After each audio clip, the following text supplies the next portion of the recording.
Hello, hello, we're alive. Hello. Uh, I have a little bit of a plan what to do today, actually. Actually. I have, whoops. I have some stuff in my beep beep beep beep beep beep beep beep beep beep. Hold on. Beep, beep, beep, beep, beep, beep, beep, beep. That's the highest it goes. I'm sorry. Greetings, Sandman. Hello, Mervat. Hello. Hello, Zerhead. Where was I? Right. In my watch later, I have two videos currently. Uh, uh, uh. Oh, God. Oh, no. No idea what that is about, but the title is "We Are So Fucked." So, you know.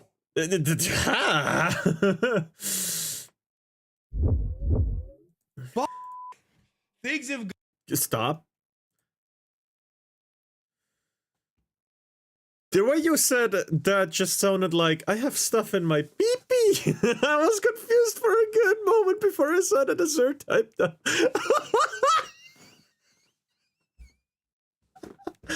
God damn it. There's no fucking way. Please. Please. Oh man. Oh no. The sounding master strikes again. What the fuck? No.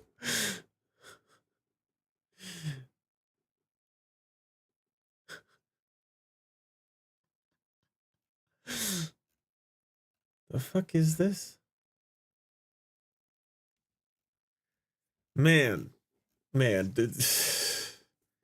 I've been I should update my fucking emojis at some point. The fucking emotes. I can't beep beep beep beep beep. Please, my wife.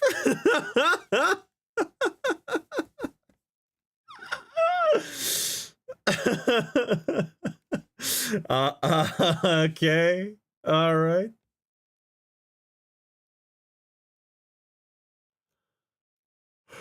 Oh damn! What am I witnessing? God damn! Uh, well, it sure sounded like that to me. Well, everything sounds like that to you because you think about that nonstop. So I can't blame you for being kind of gay. I'm kidding. Yeah. But before we go into the react, I wanna see if there's anything going on Twitter.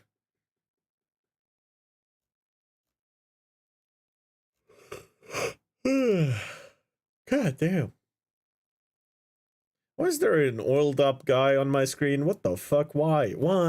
Speed? What the fuck? I show meat on my fucking screen. What the fuck? I'm so glad I didn't see that moment.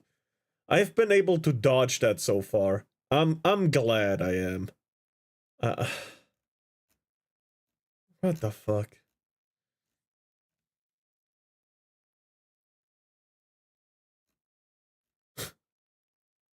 But what else? What the fuck is this?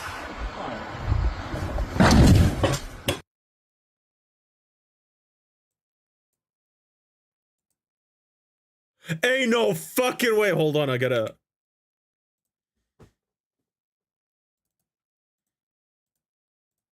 Ain't no fucking way. Hold on. Why wouldn't there be an oiled up guy on your screen? That seems like something pretty normal for you. No, I dodged seeing that moment indeed. Hold on, this is fucking amazing. Fire.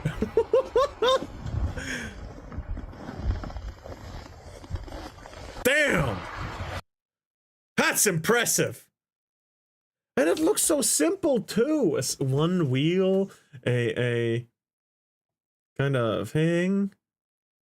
Yeah, it's so simple. Holy shit. Oh damn. Didn't mean to do that.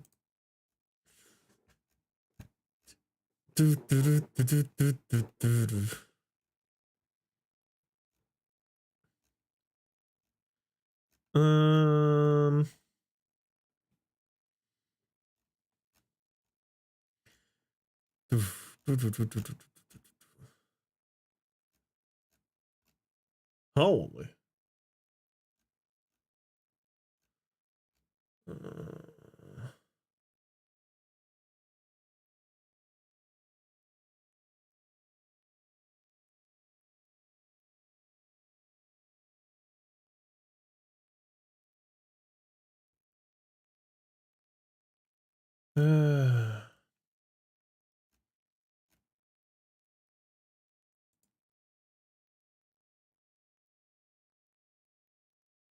I have no idea what the fuck is going on here.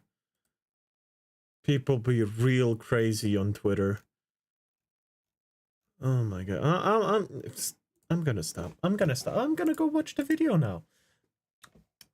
First we'll be watching legendary drops. I guess they are going to ruin everything. Who is gonna ruin everything? Tell us. Things have gotten so much worse. Crucial, one of the leading brands in high performance and most importantly, affordable memory just left the consumer market entirely to focus their efforts and their manufacturing on AI data centers. They just left. They're gone. One of the biggest memory brands on the planet is no longer supplying consumers at all. People thought prices were getting high already. Oh boy. Since the last time that we talked about AI, I have been spiraling. While I want to talk about the impacts to the gaming space, and we'll get to that, I think that it is... So, hold on. I don't understand how this is gonna work. Gaming companies are using AI to make some of the games. Okay, understand that. Cutting costs. At some locations, it's fine, and it makes sense. All right.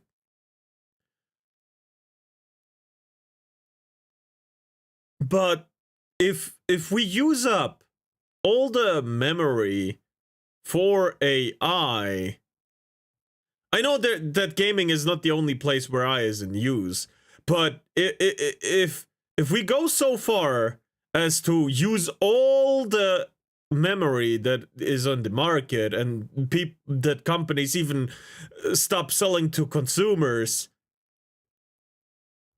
and we won't have any PCs to play with or use the AI, where is that gonna lead us to? At some point you're just gonna eat yourself up, no?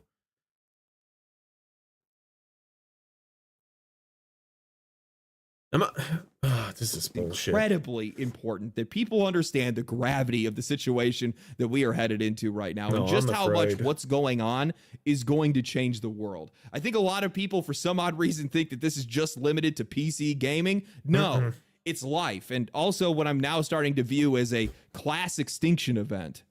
Oh man, these guys are spending a lot of money on AI. No, we are all spending a lot of money on AI, and we're going to be spending a lot more.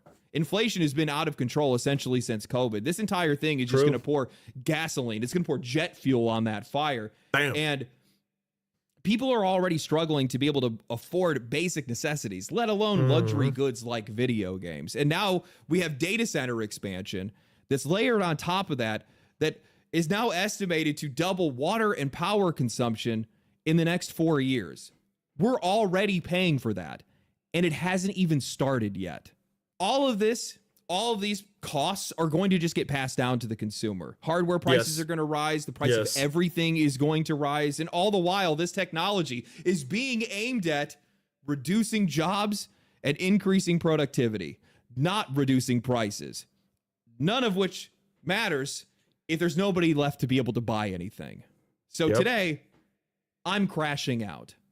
Today's video is sponsored by Starforge Systems, and this honestly feels like the right moment to talk about them. With hardware prices continuing to climb and individual parts getting harder to justify, buying piece by piece just doesn't make the same sense that it used to. Starforge builds are some of the highest quality PCs on the market. Whether you're looking for full tower powerhouses, a clean mid-range system, or a compact form factor build, They do it with a level of care that shows both in performance and finish. Their custom cases and collaborative designs are some of the slickest on the market, and everything is assembled by people who actually know PCs inside and out. If you've been thinking about upgrading while you still can, check out Starforge Systems using the link in the description.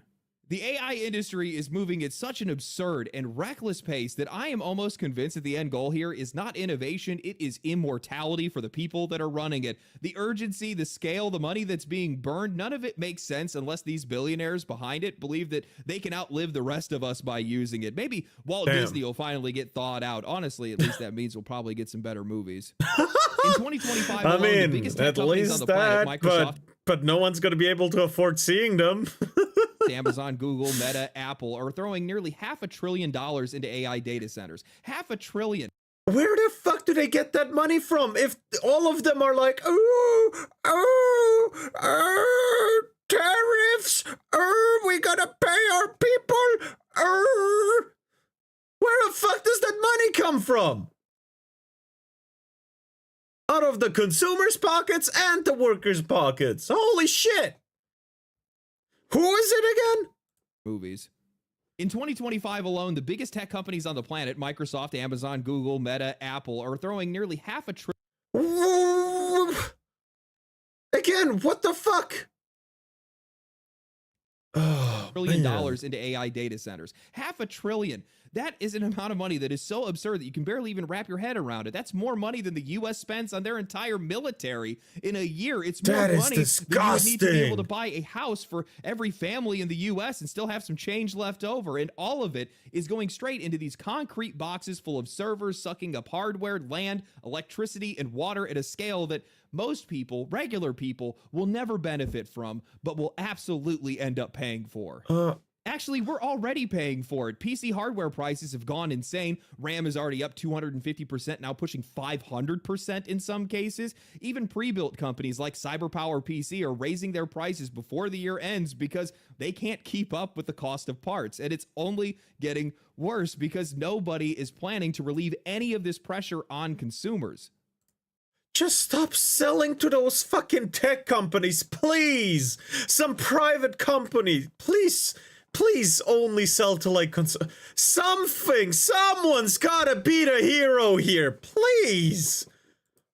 Tom's Hardware reported that memory makers have no plans to increase RAM production despite crushing shortages, and Joey Morales spelled out exactly why, saying that the three biggest memory chip makers, Micron, SK Hynix, and Samsung, are anticipated to spend $54 billion on capital expenditure, but this is focused on improving the performance of HBM modules for AI chips. So despite the 14% year-on-year growth in investments in the DRAM sector, they will not increase the available bit output of memory chips. Because of this, we can assume that the ongoing shortages will continue into next year and well into 2027. In fact, experts say the massive appetite for AI chips driven by the infrastructure build-out will cause a pricing apocalypse that will last a decade.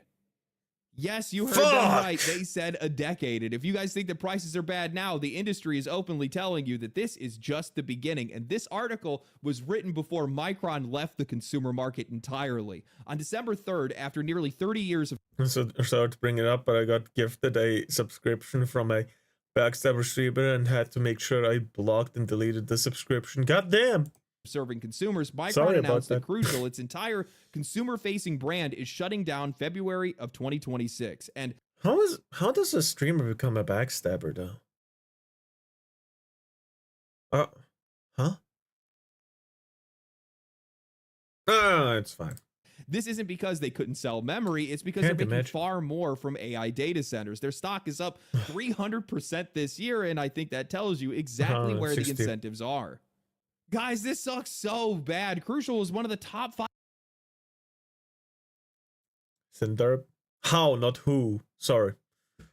Memory brands with just under 10% market share next to giants like Corsair and Kingston. And most importantly, these guys were affordable. They were reliable. They were the no-nonsense option for regular people. I've used these guys in so many of my machines in the past, and now they're gone. A full manufacturer has just walked away from consumers entirely, shrinking competition, tightening supply even further, and taking one of the most budget-friendly choices off of the table.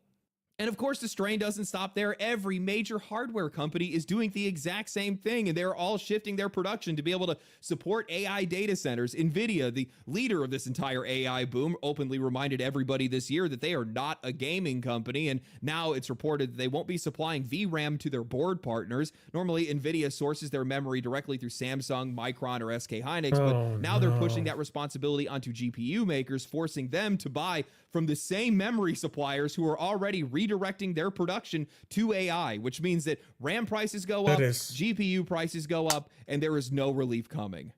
And of course, it doesn't stop there, because you have chip makers now that want to take advantage of the moment. AMD is reportedly raising the prices of their CPU as shortages grow, and there are early signs that this is going to spill over to their GPU pricing as well. AI is not just inflating one quarter of the market, it's pulling the entire hardware ecosystem up with it. I hate that. I think a lot of people still...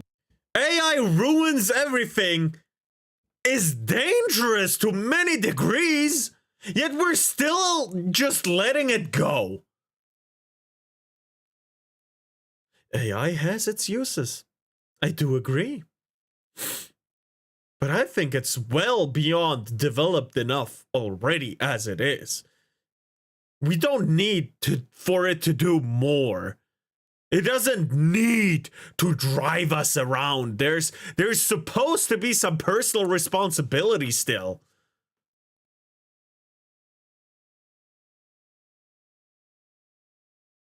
The fuck is going on? To figure out how to, for a moment. Don't want that on my account, but geez, this AI stuff is stupid and ridiculous indeed. Believe that this is somehow limited to just PC gaming and PC hardware enthusiasts. Like, the fallout of this is just a tech hobby problem. No, it's not. I mean, I've even seen console players believing that they are somehow safe from all of this. What's happening right now is going to accelerate inflation. Xbox has upped their console game price, but for the third time this year alone.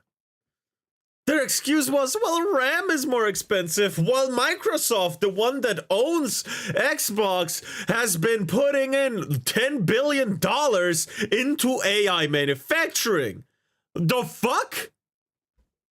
It could be more money, actually. And widen class divides at a speed that I didn't even think was possible. The price spikes that we're seeing right now are not isolated. This is going to bleed into everything that uses memory, chips, and GPUs, which is basically every sector of modern life right now. The same suppliers that build RAM and VRAM for PCs are also the ones that are supplying chips for your phone, your car, your TV, the card reader at the grocery store. If their costs explode, the cost to run every business increases too, and those businesses are just going to pass that burden directly down to consumers. And we haven't even touched the impact of the data centers themselves. I mean, the data center expansion hasn't even started yet. What we're seeing right now is just the warm-up, expansions into existing facilities and a handful of early builds, not the thousands that have already been approved, planned, or proposed across the country, let alone the world. Hyperscalers like Google are building massive sites in Texas, Arkansas, and Virginia. Microsoft is building everywhere, and Meta is dropping a new data center in Louisiana that's the size of apparently the bottom half of Manhattan. Some of these projects span over 1,000 acres, replacing farmland, consuming entire water tables, and pulling more electricity than small cities. And that's not speculation. CNET reported that an OpenAI-backed site in Texas is projected to consume 1.2 gigawatts of electricity. That is the same amount it takes to power 750,000 homes. The scale of this is unprecedented and completely unsustainable. IBM... The fuck is going on? No one's doing anything about it. How? All these fucking... CEO openly warned that the ongoing build-out is not viable long-term, simply because the infrastructure required to power and cool these AI facilities would collapse the grid and their return on investment. The Department of Energy is saying that AI data centers are now a key driver for electricity demand growth, with national electricity expected to double by 2035, largely because of AI. Worse over, CNET found a Google facility in Iowa that's consuming 1.4 billion gallons of water in a single year. the communities around these things are already feeling it. Residents in Georgia said that their wells are drying up because Meta broke ground on a new complex. Some towns near data centers are seeing their power bills spike over 200% in just the past 5 years. And those power bills don't just hit households, they're hitting every single business in the area, raising prices of everything downstream. But wait, LD, there's got to be some payoff, right? Something for the average person? Well, sort of. No. I mean, Meta has been boasting about these facilities and how they're there to be able to help the community thrive. Fuck while actually no! driving down local values, Meta saying that is the biggest joke of all. They're just there for your data so they can store it and sell it again. That's what those data centers are for. Holy fucking shit. There is no fucking way.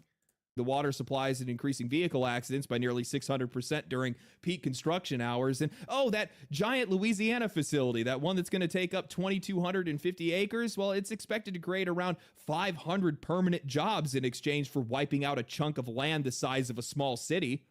So yeah, this just has me crashing 500? out. That you cannot justify that. Who the fuck allowed that to happen? Oh, bribery. No, it makes sense. He doesn't care what's gonna happen in 5 years. Whoever took the bribe, he's gonna live well for the next 2-3 years. And he's in the good graces of those big tech companies. He won't fucking care about that. He'll just take a few more bribes. That's it. That'll solve his problem.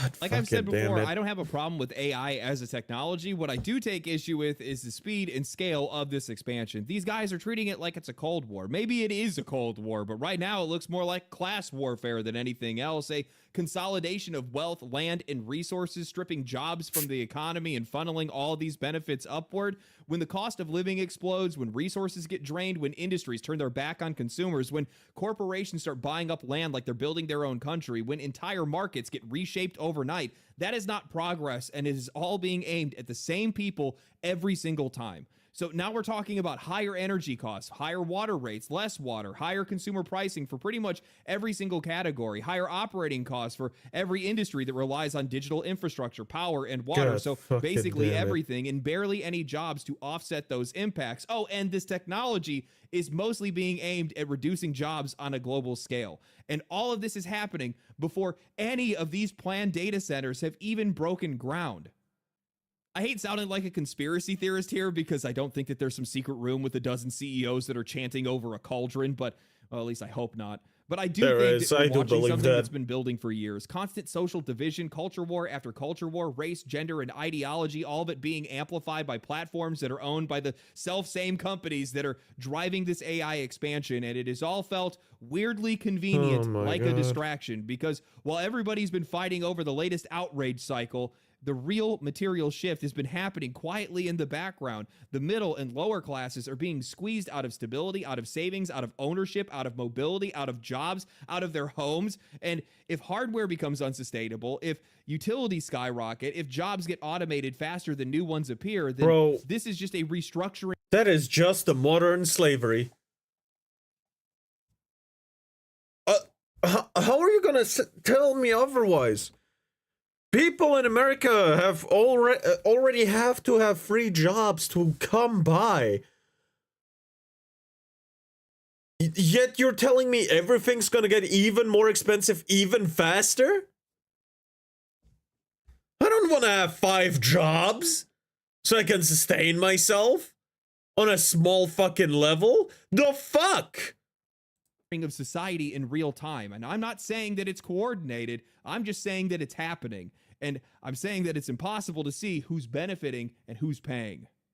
500 jobs is a total lie, by the way. I hope you guys understand that. I worked a construction job at the Google Iowa facility out in Council Bluffs. And you'd be lucky to see 20 people that were working there at one single time. These places decimate local jobs. They don't give them anything. True. We're talking about data centers 100%. That are plopped into the middle of BFE. How many people do you think out there are actually qualified to be able to work at a data center to be? The H-1B visas will do it. They'll do it, man. They'll do that slave labor for $200 a year, and they'll be happy with it. begin with. At most, all they're going to be able to take on is a couple of God maintenance guys, some janitors, some heating and air people, but nothing that's actually going to be able to offset the cost to the community itself. And all of the cascading effects for the energy costs, as well as just general inflation for the area.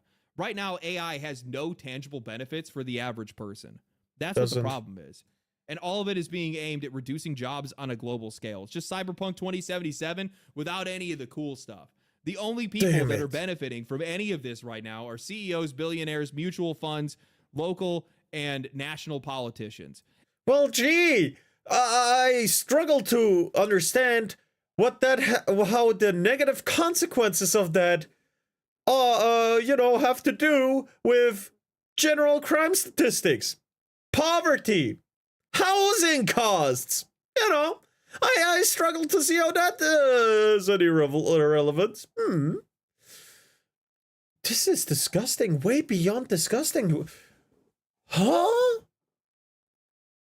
I wish some super hacker would just straight up make a death machine kind of fucking AI self-replicating death virus and upload it to the fucking internet so everything that it touches gets shut the fuck down, and it targets AI specifically, and they get set back 20 fucking years at the minimum. I hope to God someone does that. I hope some fucking vigilante super hacker from 50 years in the future goes back in fucking time.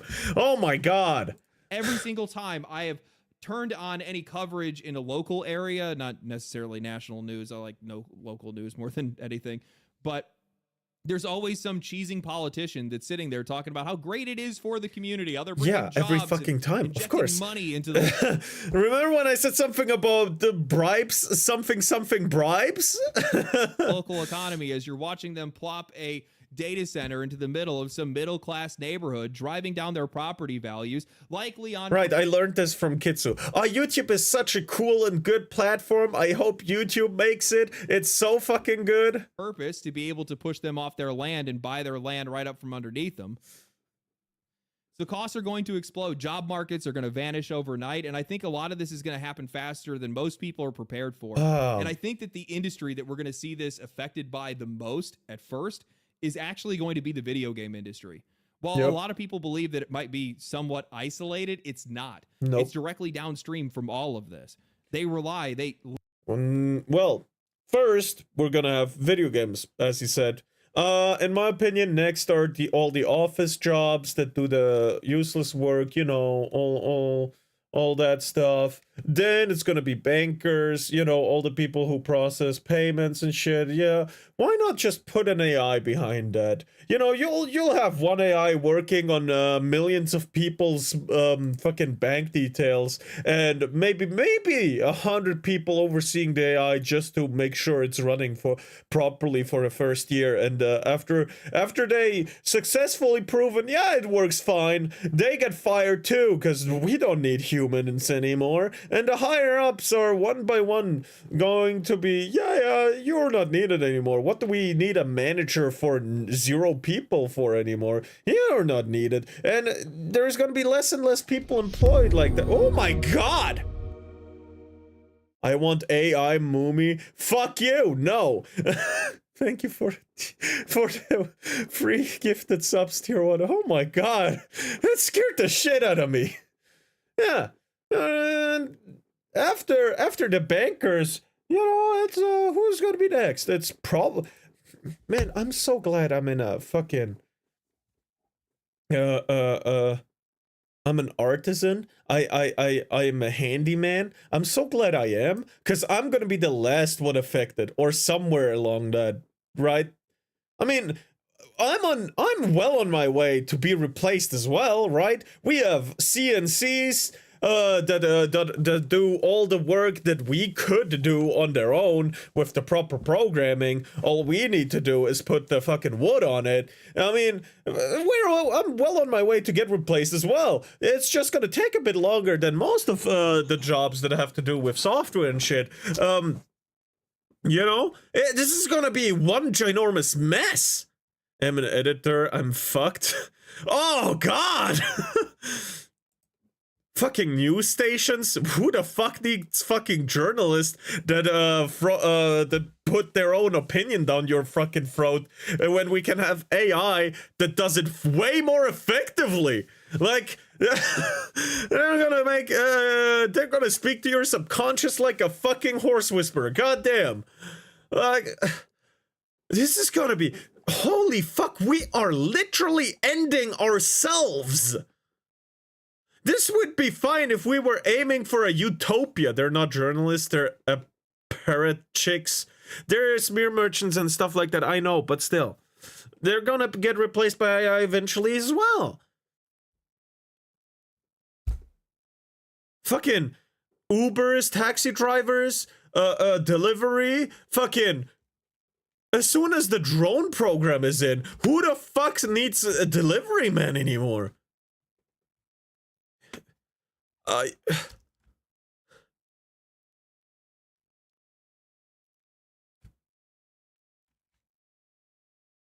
And that is only if we keep thinking that the money is just magically gonna keep coming, because once we don't have, as consumers, don't have the money to supply them anymore, it's just gonna implode.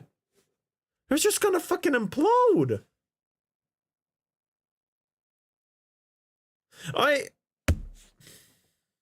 An AI Mumi wouldn't stutter as much. Yeah, but my retardedness is part of my appeal. One teeny tiny problem with the drone delivery. There's no place to deliver it to, I guess.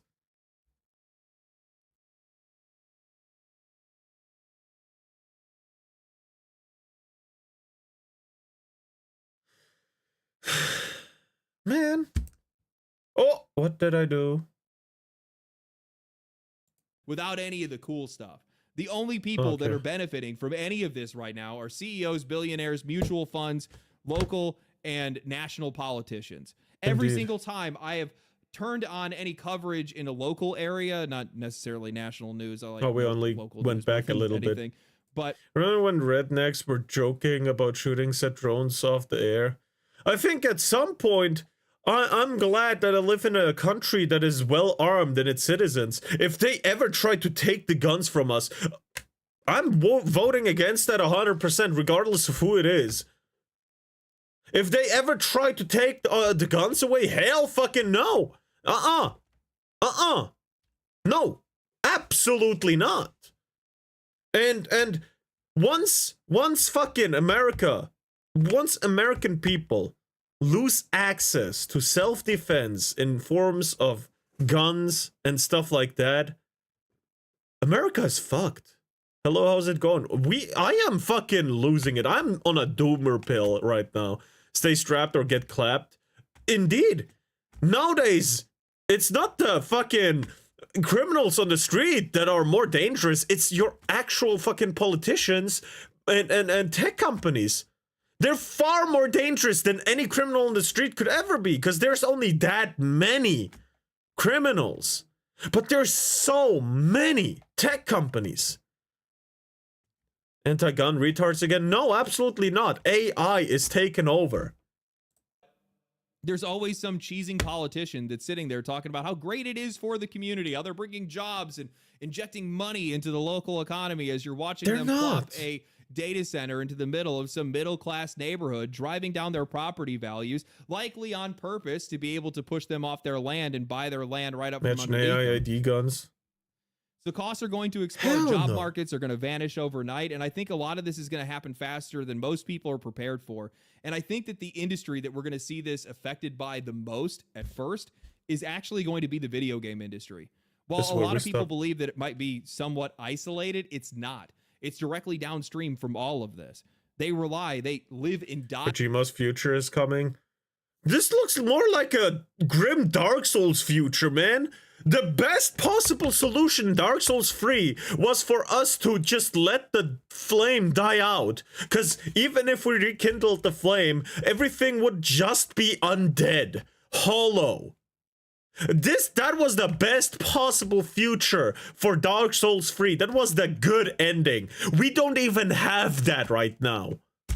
Our good ending is to burn down the fucking tech companies. They already implemented the dumbass psycho lock thing. God fucking the exact same hardware supply lines. No, I know exactly what you mean. Where the same chips, the same data centers, all of this stuff. Which means that we're not going to be talking about some type of slow movement into this, some slow adjustment. No, it's going to be a rapid shift in who gets to make games, how games are made, how much they cost, who even gets to buy them, how these games are delivered. And I think it's going to happen faster than publishers and players are even prepared for. I want to set expectations real quick. I'm not pretending to be some academic or industry Too damn insider. early for the age of strife, damn it. God damn it. I'm just somebody who pays attention. I follow business, I follow economics, I watch how technology and culture collide with one another, and I keep coming back to games because this industry reflects all of that better than almost anything else. Gaming doesn't just reflect culture, it stress tests it. The same with technology. Wait for AI GPUs, robots. real-time rendering, online systems, most of the stuff that is powering modern tech today got Can we at least get out of the cradle first? Real workout here. That's why this industry grew so quickly, and it's also why this industry is so fragile. Every pressure point is exposed. Hardware, energy, labor, money, culture. When something shifts in the wider world, gaming feels it almost immediately. Okay, so we already know that the custom PC market is feeling this first. That part isn't new, but what got overlooked almost immediately, though, is what Micron's pivot actually means for the rest of gaming hardware. Micron is not some niche supplier. They are a major producer of memory that's used in NVIDIA graphics cards alongside DRAM and NAND flash that ends up in gaming consoles. The exact mix is going to vary by model and manufacturer. Sometimes it's Samsung that's filling that role or SK Hynix, but that detail almost doesn't even matter anymore. Because the reality is all these companies are making the exact same decision at the exact same time, shifting all their production towards AI-focused memory and away from consumer hardware. That is going to create scarcity everywhere. GPUs, consoles, storage, everything downstream from memory production is just going to get tightened up all at once. And that's going to leave consoles... This new bubble to blow so fucking hard that the majority of companies would disappear. I agree. Fuck Meta. Fuck fucking Microsoft. Fuck Microsoft specifically, honestly. Holy shit. If Meta imploded and Facebook disappeared, that would leave...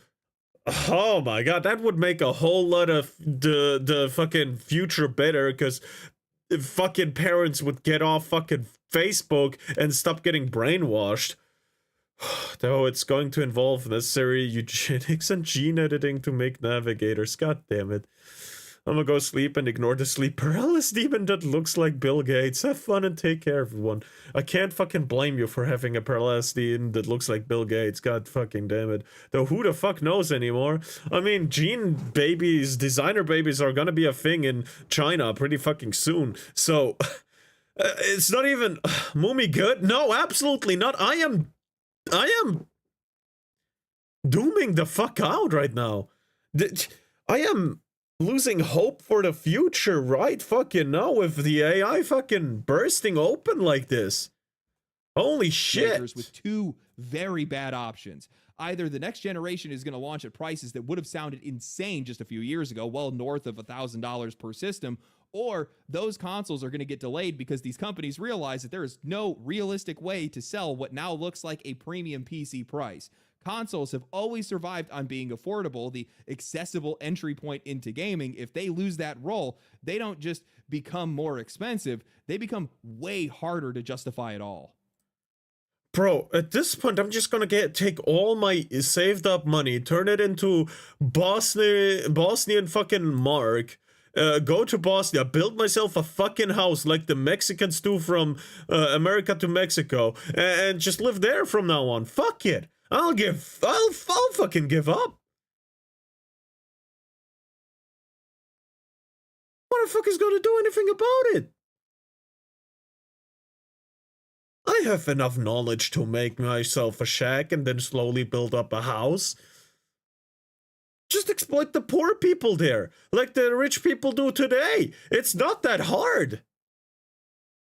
And I'm gonna pay them for a job well done instead of time, cause, you know, efficiency.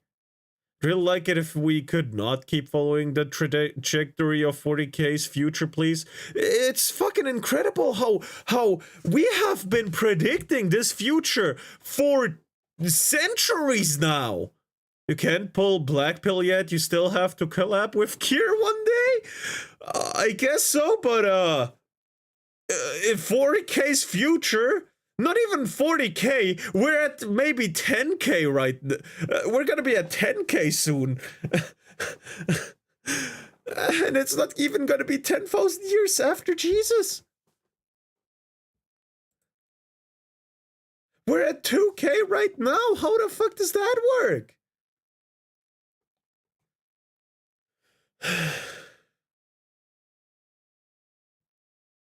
We're only in millennia 2. No, I get it, but like, progress-wise, we're at 10K.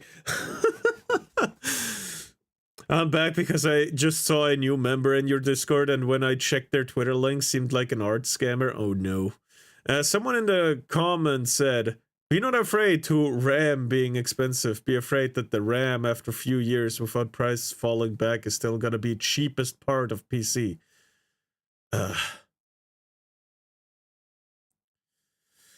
This is... Now, for players, the outcome is going to be pretty simple and also pretty bleak. Wherever you guys are right now, that's probably exactly where you're going to be staying for quite a long time. Either you're going to get priced out of upgrading entirely, or upgrades are just not going to exist in a meaningful way. And this isn't just about new hardware. Even existing components are going to get more expensive to make as memory production gets redirected towards AI, and also as energy costs climb alongside all these new data centers being expanded upon. This is just pressure building, scarcity feeding inflation, inflation feeding higher production costs, and higher costs locking people out of climbing that hardware ladder altogether. Gaming isn't just going to slow down under these conditions. It's starting to sound like you're going to need to learn how to build your own components. True. Remember the fucking clip where the mom is like, oh, I put my son in house arrest and I took away his PC, but I left him the screen, because what is he gonna do without a PC? And then he built a new PC out of scraps. I think we'll just have to do that now. We're gonna be fucking foraging for memory in fucking old phones and shit. India being a new superpower isn't even that far away anymore. Seriously. You know what? That might be a better option. We're literally gonna be the fucking coal mines in tech. We will be the ones that have to forage old phones for little copper and gold-plated stuff so we can actually do something with it. We'll be the new Africa. What the fuck is going on? Why the fuck are we? Not even we. Who is we? It's they, the fucking top 1%. Fuck those guys. We're going to go full China with scavenging chips? Bro, we are not gonna go full China. We're gonna be going fucking full Russia with this shit.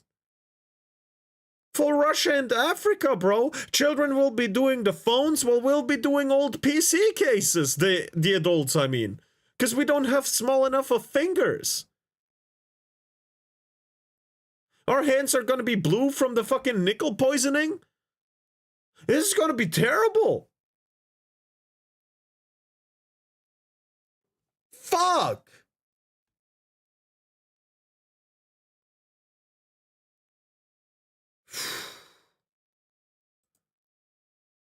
I'll just go to a fucking mountain, build a shack up there with firewood, with an axe, and a gun, and plenty of ammo. That's what I'm gonna do. Holy shit, what are you gonna do? I'm on a fucking mountain.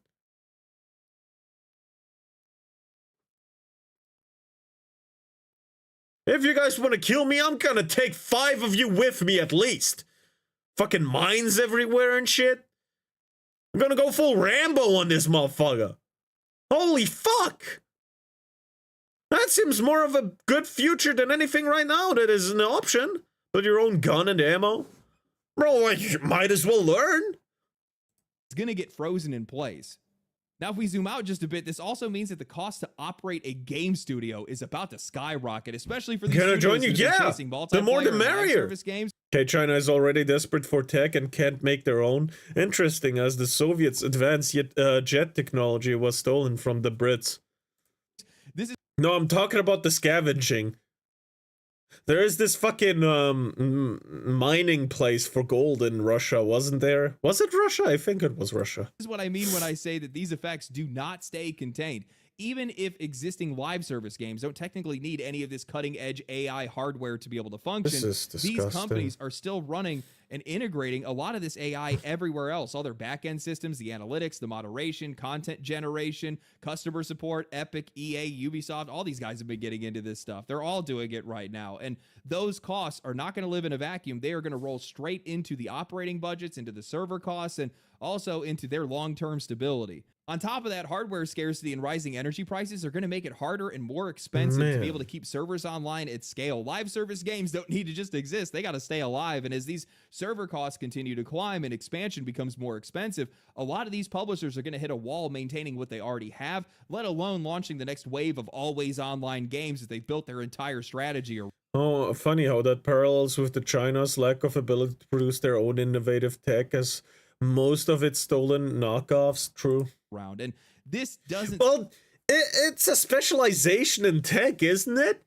They are specialized in making cheap knockoffs. They don't opt for quality. They have specialized in stealing ideas and making cheap knockoffs of those, and then flooding the market with that. It is a legit specialization. It's not even them just being bad at stuff. Because China is about pretend and not be. You can say that all you want, but how many people do you know that actually use the fucking Chinese stuff? I know about a few.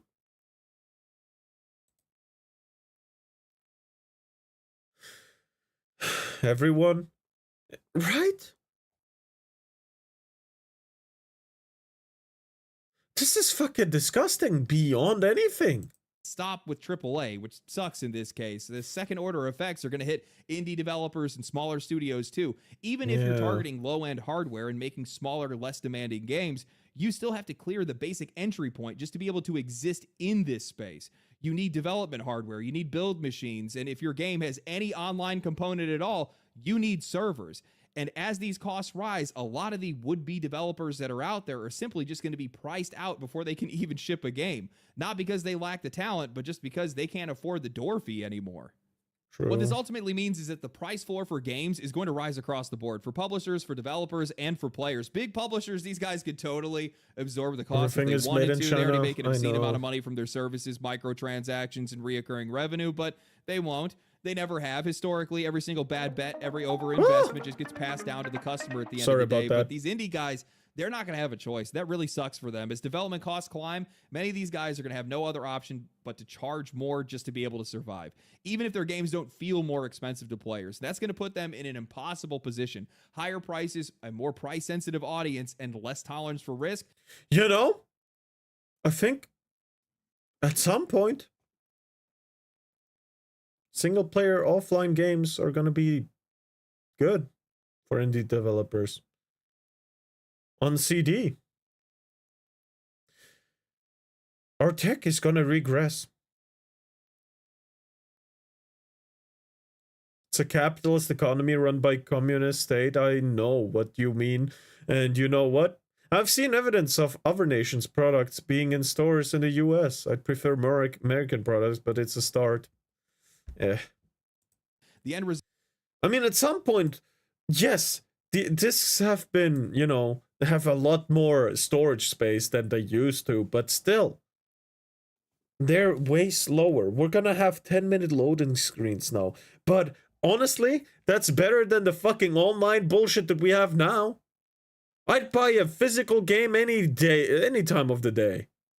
But not even that's gonna work, because all the energy used to make that disc and put it on the disc is still tech related, which is still gonna be fucking expensive again because of the fucking AI storages.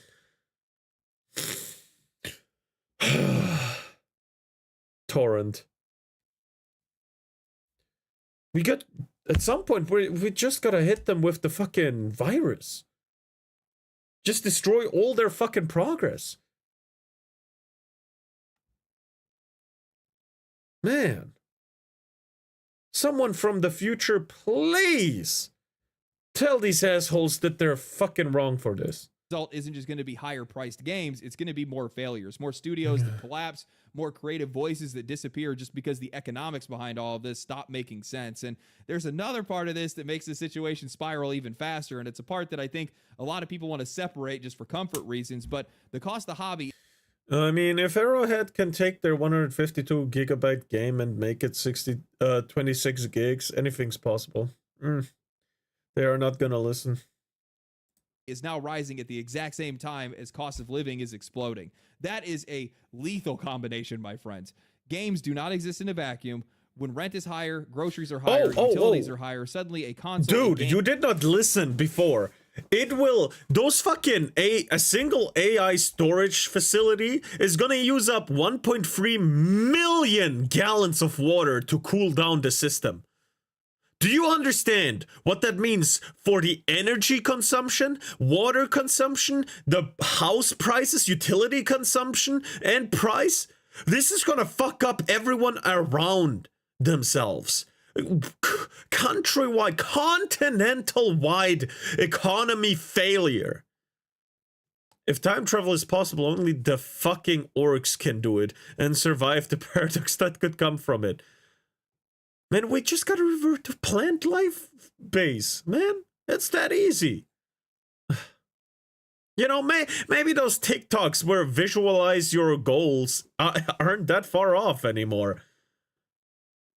God damn it, yeah, but not the CEOs and company owners. Yeah, of course they won't be fucking hit by that. They'll save their own fucking ass. Of course they will. But that only goes so far. Once the people had enough. Once the people had enough and are gonna say, yeah, we're gonna make a new country out of this land with their guns. Like the founding fathers. Once people had enough, really enough, we're gonna have a fucking Fallout situation. Fallout New Vegas storyline isn't even that bad compared to what's gonna happen from now on. Holy fucking shit. Yeah. Or a stupid cosmetic feel like a luxury that you just cannot justify. Not because people don't love games, but because they're being forced to triage their own spending. And what sucks about a lot of this is that we're kind of screwed no matter what way this AI gamble plays out. Even if AI works the way that these billionaires hope it does, well, then living gets more expensive and jobs become harder to come by at the exact same time. If it doesn't work and it all turns out to be another overhyped arms race that just collapses under its own weight, well, the anecdote and stone the world possibly. And once we have a cure for the stone process, we gotta have a serious talk about who gets brought back and who doesn't. Because I believe every single rich person and, you know, tech genius, CEO, and stuff like that, fucking shareholders. Shareholders their stones need to be fucking broken apart. These fucking billionaires that only care about getting richer, yeah, they gotta go. Sun is gonna be powder, of course. Financial fallout still lands on regular people. Remind me to send the story of the war boss that went back. Oh no, I know that one. I know that one. Get another of his favorite custom guns from his past self. Somehow that didn't destroy the... Wah. No, I don't know how it works because the orcs warp reality with their collective consciousness. Well, of course, the story goes like this. The commander, the orc commander, I have no idea what his name is, but he has a favorite gun, you know, and he went to the warp. But fun fact about orc ships, they are not warp protected. They just raw dog that motherfucker, and the warp actually makes it kind of go crazy, you know. Millionaires are unbearably stupid. Remember the Titanic submarine with Xbox wireless gamepad as controls? Yeah, indeed. He went to the warp. and some fucky wucky happened, and they went back in time. The whole orc ship went back in time, and they actually tried to steal the ship that, their past ship again. They actually entered their own ship, and everyone saw their past self, and he realized, hey, I'm in the past. There's a second of my favorite gun. So he killed himself. Warboss Grizguts, indeed, he killed his past self and took the gun. By the way, if you take the gun apart, it does not work. The collective of the orcs thinks the guns work, so the guns work. And since orcs don't have knowledge of how a how a time paradox happens, or that it even exists, they basically gaslit reality into accepting that Warboss Grizguts has 2 of his favorite guns now. Anyway, let's get back to depression. Sorry of tightening. that. Either way, the risk is being socialized downwards. From the perspective of the games industry and honestly just everyday people, I only see this heading in one direction in the short term. Server pullbacks, fewer always online games, which honestly is a good thing. More aggressive shutdowns, and inevitably a sharper rise in piracy. Not out of malice, but just out of necessity. When access gets priced out and ownership keeps slipping away, people are going to find workarounds. They always do. Now, while I think it's going to be tough, I will say that I don't think that indie or AA developers are going to disappear. If anything, they're going to be the first ones to adapt. They're forced to. They're going to use older tools, older engines, lower their hardware targets, squeeze out as much as they can from this space as possible. We're already kind of seeing that right now with the flood of pixel art, low res, and retro-inspired games, not just as an aesthetic choice, but now as a survival strategy. It's going to let these developers reach the widest audience possible without demanding expensive hardware, and that's going to let players keep engaging without upgrading. AAA, though, I just don't see how it stays sustainable, at least not in its current form. Not with all these different hardware demands from a lot of these. We're gonna have old Doom back? Hell yeah. You can thank the fucking old ones for the existence of the absurd bullshit that are the orcs. I thought a bit of levity was needed to retain sanity, true.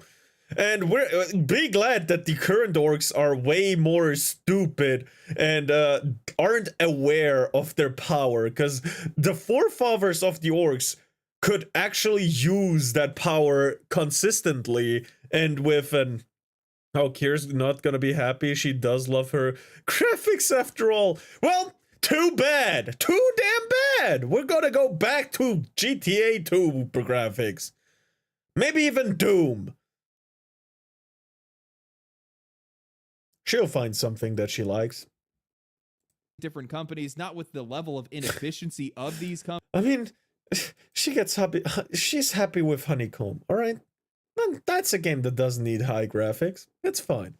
Companies, especially when a lot of that inefficiency is intentional. I recently had read an interview from a former Sony game director who said, from a game developer's perspective, the higher performance of a game console, the better. This also applies to games whose graphics don't seem to fully utilize the performance. The reason is that it reduces the cost of resources for optimization during development and shortens the development process. Basically, it means that you can create something fairly rough and it still works well. That mindset explains everything. It's not about better games. It's about avoiding restraint, about avoiding optimization, avoiding discipline more than anything else. Just still fun, and you can turn it into anything. Something broken because the machine will be able to brute force it. That approach only works when hardware is cheap and plentiful, and that era is ending fast. Finally, this AI expansion is just going to make AAA games entirely unsustainable. Their cost to be able to operate their businesses is going to go straight through the roof. The cost to be able to operate their servers, players being able to afford their games, let alone even be able to run them. And all these guys are all chasing the tail of AI, thinking that's going to be able to solve these issues for them. No, I don't think that it's going to. Absolutely not. And I've said this for a while now. These games, they need to be made more sustainably. They need to stop thinking about trying to make the most high fidelity game possible and instead try to focus on expression, on artistry, something that it's where this industry came from. And without it, where are you going to be able to go? Most of these guys have already ripped that out of their companies to begin with, which doesn't really leave them with a lot of options or a path forward. Indie is the one that I'm the most worried about right now, and us as well, because, you know, a lot of the coverage that I've seen talking about a lot of these issues is entirely limited to just like the immediate future. What's going to happen next year? What's going to happen the year after that? But these companies, and these governments, and these people, these billionaires. If I have my old PC, technically I have a lot of parts that I can still use. I can mix and mash. I could technically still upgrade my current PC a little bit.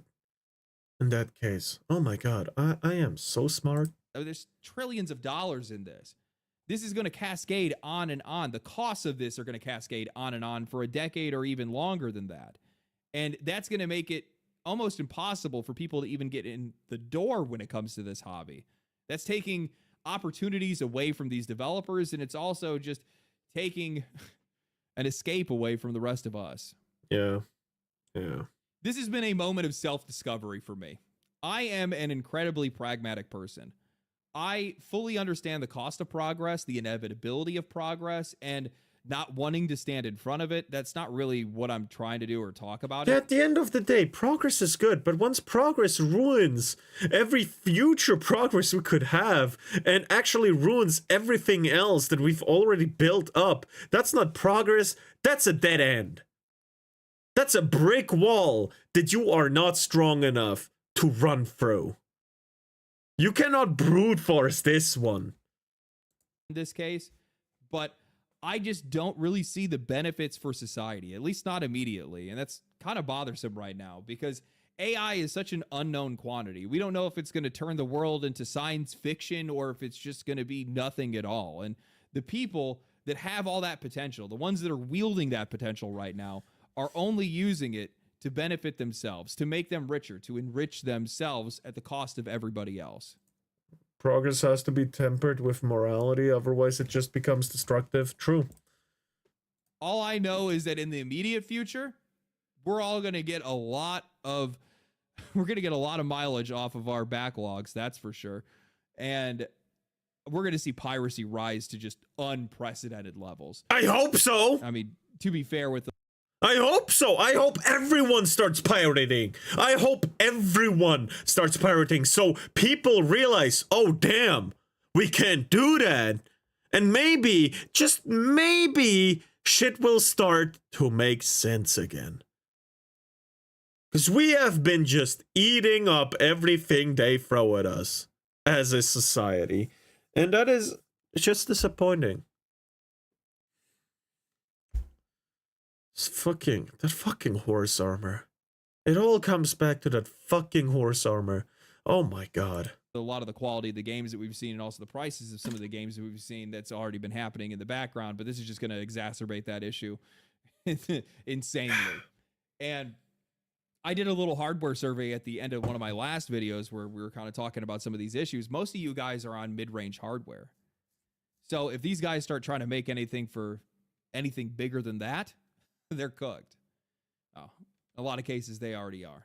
Yep. Anyway, hope you guys enjoyed the video. If you guys did enjoy the video, like the video, subscribe to the channel, share the video with your friends. Sharing is very important. Sharing is caring, okay? It also really helps my videos with their reach. Follow me on Twitch, follow me on Twitter, follow me on Kick. Catch me in the next one. I got a couple more coming for you this week. I'll catch you guys in the next one. Stay cool, stay righteous, stay safe. Peace. Family. From whoop. Based fucking video, but what? Not now. Yeah. Legendary drops. Yeah, that was a bit depressing, honestly. Nuking Arasaka Tower doesn't seem so far fetched anymore. I hope the AI bubble pops so hard it's comically disastrous. We're just determined to barrel towards a cyberpunk dystopia ran by mega corporations, aren't we? Yeah, sad. But accurate. Oh, wait. Let me do outro for YouTube. This was Legendary Drops. Leave a like, comment, and subscribe. You know, check them out. Yeah. I'm gonna link his video.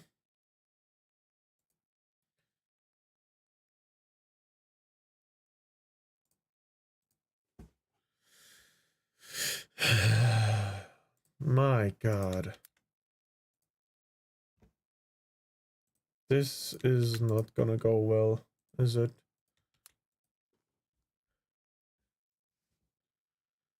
Oh my God. Whenever I like, I don't know if I'm gonna even watch the second video that I have prepared. Because that's gonna be another one that's just gonna make me angry.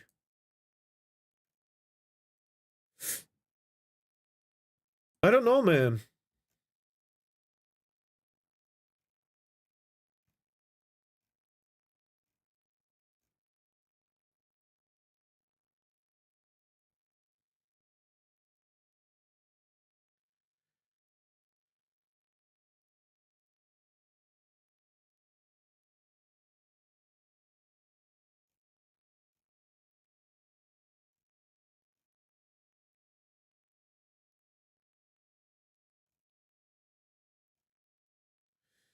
All right.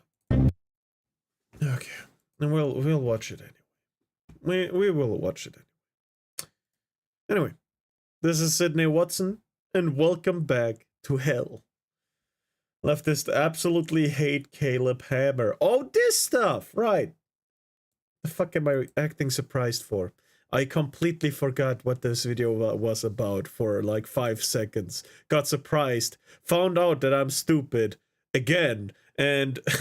yeah. Whatever. Yeah, let's go. whenever I like first saw the financial audit channel, I made a video about him and how I thought that his content was like a proponent of the alt-right pipeline. Do we What the ever fuck? get to have a break from just objective silliness? Hi, my name is Sydney. Welcome back to hell. Just a quick note, everybody, before we do the video, we are rapidly approaching Christmas and with it all of the shipping deadlines to get product to you before Christmas. So if you would like some of my tea from Lions Tea Exchange for yourself or for a loved one, please That make sure that sounds you place your orders lovely. before December 12th. I mean, we could probably push it to December 15th, but 12th I'm happy with because that gives me time to pack and ship everything. So now would be the time to place orders for Christmas gifts. No, Sydney, we Or just don't if you get that generally break wanna drink some tea. ever! Of course, this year God we have damn a it. much bigger and funner range of teas like Oh my. Hold on, what?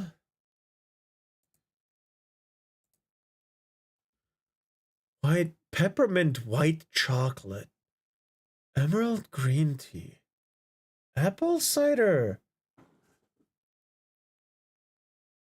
Rooibos? Lemon ginseng.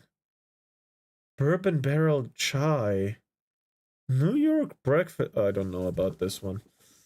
My sister likes that one, but funner you know. range of teas like root beer But some and of these our winter sound teas, which are amazing. Raspberry elderflower rose? Oh my god. Maybe I should check this one out. Huh. apple cider and peppermint white chocolate and bourbon barrel chai. But don't forget that you can also put them in our lovely wooden gift box, which has the removable dividers, so that you can use the box for anything if you don't want to use it for tea. I think that about covers it. You should go buy some of my tea so that you can sip on it as well while we talk about stupid people. So Bam. for a multitude of reasons, I am perpetually fascinated when classical I'm back. Both my screens chose to turn off and not turn on again. So I pulled out my GPU, looked at it with judgment, and put it back. Maybe I should do that. liberals or centrists are referred to as right-wing simply because they're not foaming, lunatic, insane people. Sorry to be the bearer of bad tidings, but The so many withdrawal of is you are hitting getting hard. gulagged along Damn. with us righties Welcome back when in the that left case. gets back into power. I guess unless all of us say 15 prayers to the trans god and then cut off our Damn. boot. Anyway, speaking of centrists and classic liberals, fun fact, but I have been a casual viewer now for some time of the one and only Caleb Hammer, because Oh, I no. find his delivery quite enjoyable, and I get a perverse sense of satisfaction knowing I'm not quite as bad with money as I think I am. I bought $70 worth of sandwich meat this one time from a fancy deli. Don't ask me why. That's insane! If you're not familiar with Well, it depends. How much meat was it? It can be expensive. Caleb Hammer. He is a very well-known and Project popular modernity, YouTuber return to slash tech priest. podcaster who runs the show Financial Audit. It basically brings on people who are objectively horrible with money, goes over their finances, and dispenses some pretty normal financial advice. Like, don't buy $70 worth of sandwich meat from a fancy deli. What have you not f***ed up in life? Have you ever done something successfully? Most of the people featured on the show are very entitled. They also spend insanely, and they say crazy things, and they I enjoy watching the Fox who absolutely geek the fuck out when she's watching this, like, this woman's insane! Oh, she is a teacher. And then the person says, oh yeah, I teach swimming lessons. And she's like, see, I told you! crazy things. Or some shit and like Caleb that. spends I love most of the show calling this behavior out, suggesting better ways of doing things. I would like help building some kind of a resume. Cool. Astrology's not going to get you there. Resume? Yeah. Damn. You're just getting fired and leaving everything. What resume can I get you? I don't know. That's just my goal. It's one of my goals. Okay, I need to make a A better resume for resume myself. is your goal. I'm sorry. The goal should be to have a job and steady income, not to have a resume. She knows she's on, her bar is on the fucking floor and she's not picking it up, man. I don't think we need tea. We may need some Irish coffee. No, I'm good. I'll take the Russian kind. I Tried see it. your resume. I Or don't the have Polish it. Was kind. going to do a plant medicine retreat and paid for it and couldn't go because it wouldn't work out with her medication. This was back in March and April. Paid $500 and didn't go. Wait, so you paid it but didn't That's your go? life. I heard Polish. Yeah, Polish coffee, meaning alcohol. I can't watch it because I'm starting to glow really fast with that people. Financial audit? Yeah. I think Understandable. I really did want to go to that though, but then like I obviously didn't do my research, and it does. Bro, I think.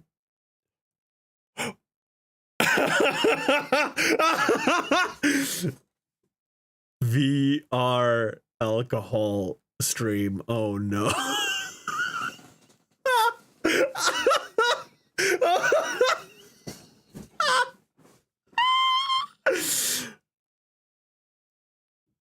Maybe this weekend.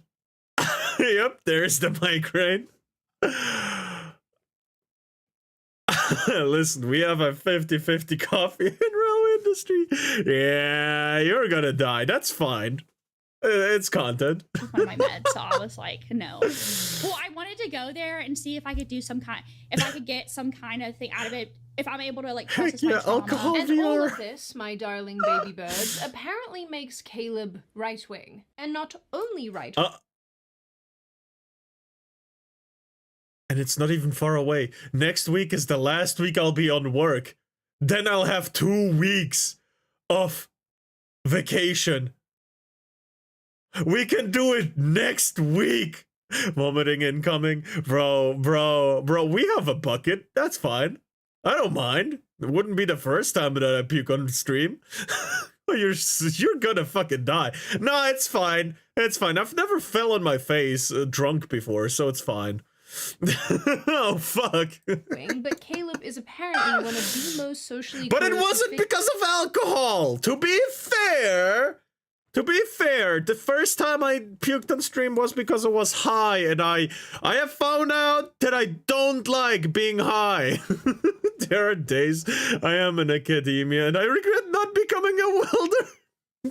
Every single day, I imagine. figures in America right now. And a groomer, because he shows his audience low-impulse capitalism victims and teaches everyone that the aforementioned victims deserve less. Damn. No. Indeed. No. He is merely asking that they don't buy $1,000 worth of mayonnaise and scratchies. What do Americans actually call those? We call them scratchies in Australia. I feel like you guys maybe are a little bit more simple. Maybe like scratch cards. Scratch off lotto ticket. In German, I think it's called rubles. Because scratching me... Scratchies, you know, translated as rubbeln. You rubbel the... Du tust die Nummern aufrubbeln. You know? It's one of the days now. just in case you are gonna be stupid and put some channel redeems, I currently have 107,000.5k. Huh. Well, that's fine. That won't backfire at all. What are these names? Whatever. On the day that I am editing this, Caleb himself tweeted in response to someone calling him an alt-right grifter, writing, "Objectively incorrect. Right now the far left is just insane, and I call out any and all insane people. If it was 2011 right now, I'd be doing the same thing to the Tea Party people burning Obama figurines and freaking out about a tan suit." I don't know what that's in reference to, unfortunately. And I find this fascinating because Caleb Hammer has said repeatedly that he doesn't really Careful, Iron's on a 46 stream streak. And part of the reason he keeps going after the left right now, or it seems that way, is because they are I don't remember when was the insane last at time present, that you which I don't think is such a openly good did thing. It makes me wonder if these people are so crazy because they just fundamentally aren't getting enough sleep, which is a shame, and none of you want to be like that, which is why today's video is sponsored by Beam, the yummiest freaking sleep hot chocolate you've ever had. It's late as heck, which means that it's time to get ready for bed and make some dream sleep hot chocolate. I say this every time, but I freaking love this stuff. And not only because it tastes incredibly good, but also because it works for me and it fits beautifully into my evening routine, especially now that it's as cold as a witch's nipple outside. It's always worth noting that a lot of sleep aids make you feel icky when you wake up, but Dream doesn't do that at all. I never feel groggy, and I actually get a proper well-rested sleep. Not to mention, it has genuinely really good ingredients in it, like reishi and L-theanine and magnesium. Magnesium's really... All right. I'll make the one for channel points redeems insanely expensive, but the one for like real money, I'll make that one like $2 or something. I don't know. Does that sounds like fair, right?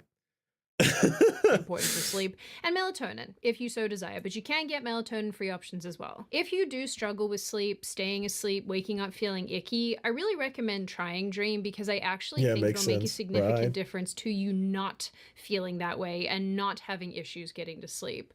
I love it. I love that I've gotten everyone in my life into it, and hand on heart, I think this is the right time to give it a try. And soon we'll all be asleep and looking— You're gonna die, at least make some money.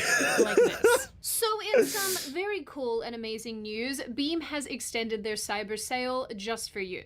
And this is the last chance to get up to 50% off with my code SydneyW. So click the link in the description or go to shopbeam.com/SydneyW and don't miss their biggest sale of the year. During one episode from around March-ish, I think— I'll have you know, Mumi, I'm gonna work extra hard now, so my next paycheck is gonna be massive. What the fuck? 2025, Caleb even said that he Spend changes another his fox. mind as he comes into contact with new information. This caused his trans guest to call him a hypocrite. Because he changes his mind? God, there is no saving these people. I can fall all over the place because I just try to go with what is true, and I will always change my opinion if there is new information. So I am everywhere. No one knows my politics. I'm a fucking ambiguous. I mean, I see a lot you're of— a hypocrite. Hypocrite? The fuck? I didn't register what Sydney was saying exactly, right? But seeing the example, I get it. No. Absolute stupid fucking take. Oh, you have new information and opinionate yourself based on the new information? You're a fucking hypocrite. You should be staying on one single opinion all your life. The fuck is that kind of stupid shit? What? Oh, yeah. You say one thing and then you change your mind the next week. I will always be willing to change my mind if new information comes out. Or if I learn new things. You're not willing to change your opinion New information comes out all the time. Yes. And it's okay to change your opinion. And then the next week more information comes out and it's okay. This guy is retarded. Holy fuck. Huh?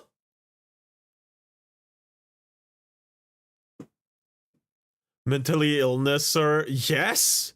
Wait, isn't that what they accuse those on the right doing? Oh wait, that's right. They don't care about logic.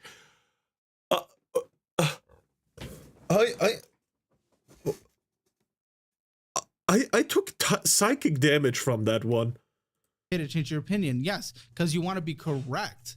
But you're not correct by just sitting there and being like, I'm correct. You're correct when the data, facts, whatever is in your side. What the f are you talking about? Either way, all I'm saying is what I was trying to say is that no one can place me. People have tried to place me, but they're never correct.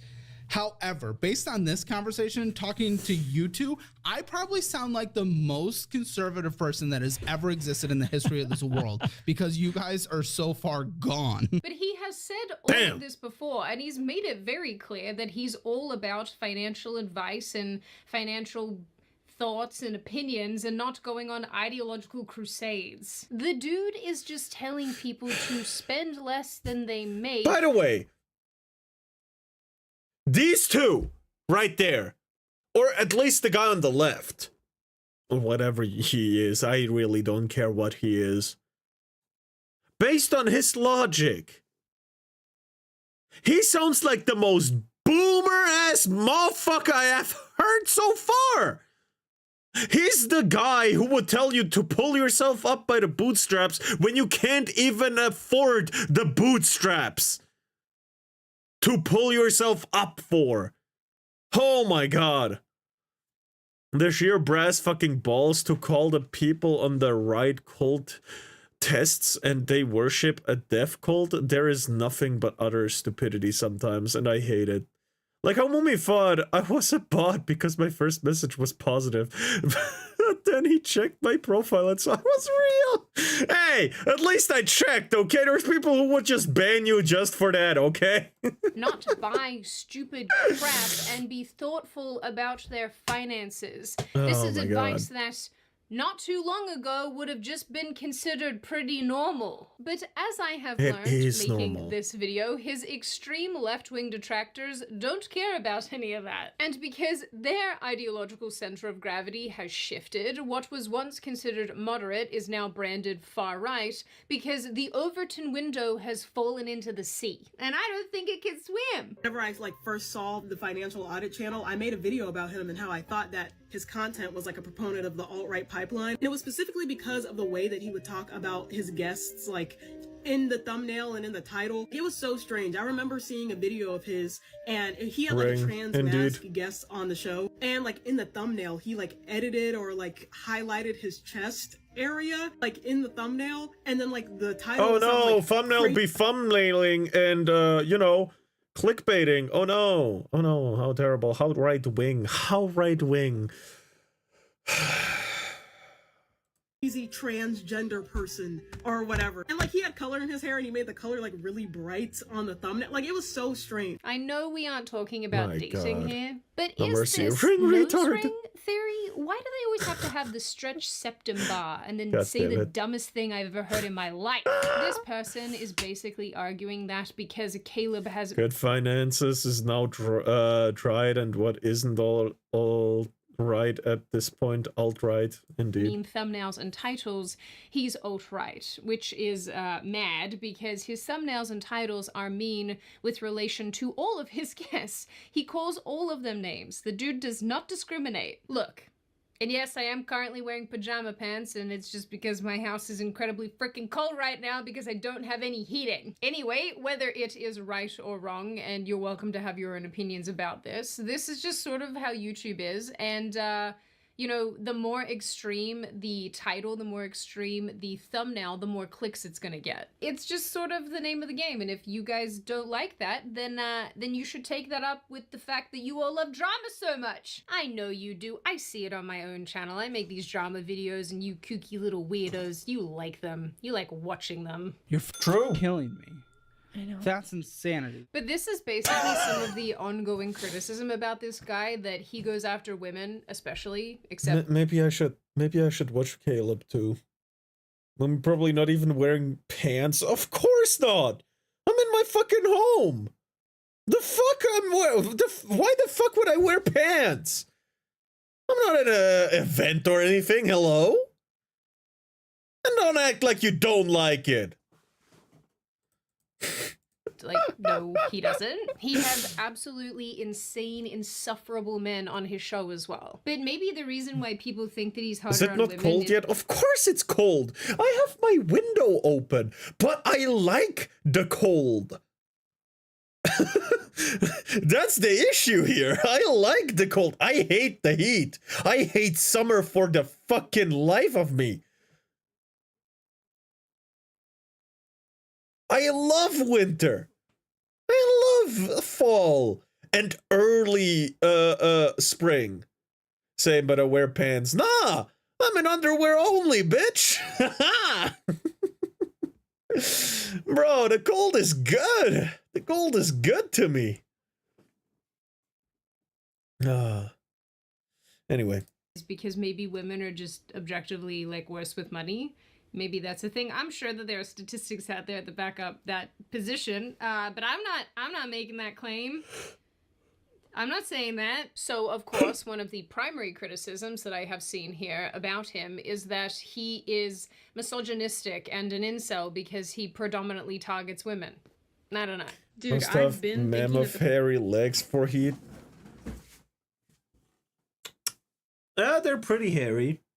Yeah. Yeah, you could say that. Though the back of my leg has lost some a lot of hair because of the boots I was wearing for my military stuff. Yeah. Yeah. Not military, but I'll just say military because it's close. Yeah. Those Caleb Hammer videos are just really nasty and gross content to be making this whole time, and it comes as no surprise to me that he would step over the line with somebody that he was working with, because frankly, all the videos are over the line. The people are actively going there. They know what they're signing. They know what they're getting into, and they still profit off of Caleb for helping them for free, just in return for making content with him. Sorry, man, but you kind of stupid for that one. $10 says that she has OnlyFans. That's the niche that... Oh, God. Leg at waxing stream when never. I will keep my hair on the legs for... till the earth turns to dust. Fuck you. I'll give you fucking feet pics at some point, 100k followers, but otherwise, no. Don't like any of them, and I think the content itself is pretty vile. Like, there is nothing entertaining to me about sitting there and belittling and shaming a person for their financial position. I think it is so ripe and... I disagree. Especially when those people with financial problems are, you know, sucking up the welfare from people who could actually use it. This creature are desperately trying to be a good person because they have no personality and no father. I don't know about no father, but no personality, yes. Their personality is literally gender and, you know, what do you call it?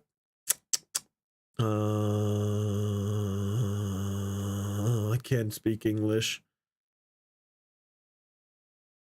God damn it, fuck funny it. That people are just now criticizing Caleb Hammer for being conservative and weird. Were you just willfully ignorant of his thumbnails and titles till this point? Like, are we going to act like he hasn't been pandering to the worst kind of people for years? Pandering? Pandering? Who is he pandering to? To people that are financially responsible? Perpetuating anti-trans and misogynistic ideas. I guess I find all of this a little annoying because it's not as if people don't know what they're signing up for when they decide to go on financial audit, and I think that this is something that Caleb and his team have actually addressed themselves. What's your relationship with the pushback for taking advantage of poor people? That tends to be a common criticism I see for you. First of all, I'm not going to have a conversation with someone who has $1 million in their retirement account and they're crying about how they went to McDonald's once last month. Like, that's not a problem. So no matter what, with the show that we're on, we're going to have people that are just bad with money. And a lot of those people tend to be poor. Now, honestly, some of the most interesting episodes to me, by the way, are people that make over 6 figures and are even more So it's not only poor people, but it gets so difficult because we've had to balance internally what to do when it comes to the reimbursement part of our process. First, our criticism is we didn't offer anything. So boom, you're taking advantage of poor people. And then we're like, okay, we're gonna pay for their time. And it's out now. The criticism then becomes, well, now you're taking advantage of poor people who don't have money to give them money to put their life on display. And it's like, okay. I mean, I think the bottom line with a lot of this is that you have a person who is demonstrating the various and myriad ways that people skirt responsibility, the way that people take advantage of the systems that are available to them, and the way that a lot of people are defrauding not only the government, but taxpayers. Go get a job. Work 40 hours a week, 9 to 5. I don't want to. There it is. Government, take away her food stamps right now. Her income is $1,000. She has kids, and she spends $300 a month on her competitive cheer. Guys, she gets how much in food stamps? 321. Ladies and gentlemen, we are technically, as taxpayers, paying for her to go to competitive cheer. This point was actually expressed by friend of the channel, Sean Fitzgerald, also known as Actual Justice Warrior. I will link his channel in the description box because he's a very lovely human being. We like Sean a lot over here.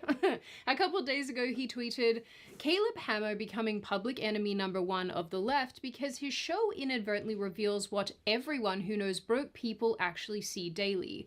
That they very often make poor choices, have victim complexes, and low impulse control is legitimately hilarious. That's true. But what's crazy is that some people on the left are framing... Believe it or not, I see it every day. My mom has terrible impulse control. However, she's at least smart about it. She's going for those sales. She's going for those low prices, end of the season clothes. Often she doesn't even buy brand new. But she does impulse buy a lot. But when she does effectively. You know, even though we're on the lower end of income and stuff, she makes it work. Definitely. Asking for accountability as some sort of right-wing psycho dog whistle and misogyny and homophobia, and that's just not what this is. It's maths. Or math. If you're American, we say maths in Australia because, you know, there's multiple of them. I don't know, guys. When basic arithmetic gets politicized, you know the things have gone a little bit too far. I just know it's going to be so cathartic for me once Caleb Hammer gets taken off of this platform. I've already got him blocked, but when he gets canceled, dude, and it will happen, trust me, it's going to be so... She thinks the cancel sword is still in their hand.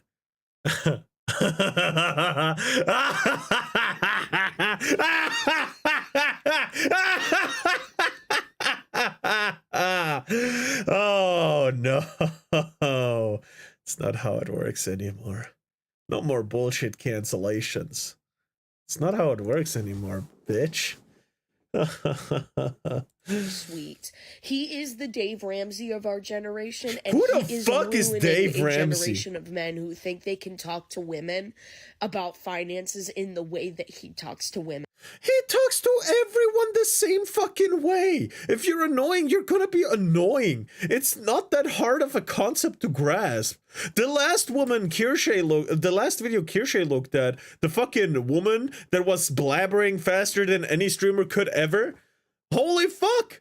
He had to send her away.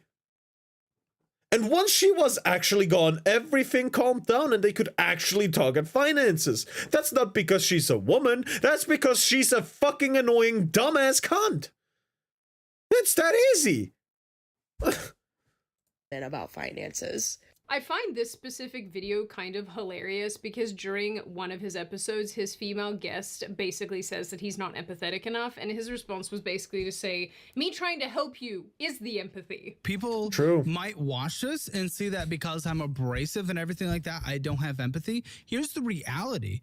I want you to get out of debt and be able to afford your mortgage so you and your mom don't end up on the street. I would say that is extreme empathy because I don't come at it and crying and baby you and pat you back and say, oh, everything you're doing is okay when it objectively isn't. But Caleb, they don't want to hear what they need to hear. They want to hear what they want to hear. And what they want to hear is, oh, you too poor baby. It's that easy. Not God is all of a sudden fucking not damn it. empathy. No, I want you to have a better life. I want your mother to have a better life, your grandma to have a better life, and I want you guys to get to a better position. Okay. And that is requiring sacrifices, and that actually leads to a reality that is better. And I believe that requires higher empathy. Actually, this guest called Caleb out during this episode and went after him because one of his staff was working on his birthday. I mean, I know someone's here working on their birthday. So? Is it someone's birthday today? You don't even know your own employees. I don't know everyone. Why the fuck would a boss need to know their employee's birthday? My boss doesn't know my birthday. I don't want him to celebrate my birthday. I'm gonna come into work. We have a little bit of a different culture and we do something on our own birthday. That's true. But still, at work, I mean. But I'm not gonna get into it, right? We do some stuff, right? But it's not a, oh, you have a birthday? Go take a day off. No! You gotta work for your fucking food at home. You gotta put food on the table, pay the bills. Your boss is not gonna coddle you and give you a day off just like that. You gotta take a day off from the fucking vacation you have accumulated beforehand. Or you're gonna take a day off and rework the hours spent on that by working overtime. The fuck you mean?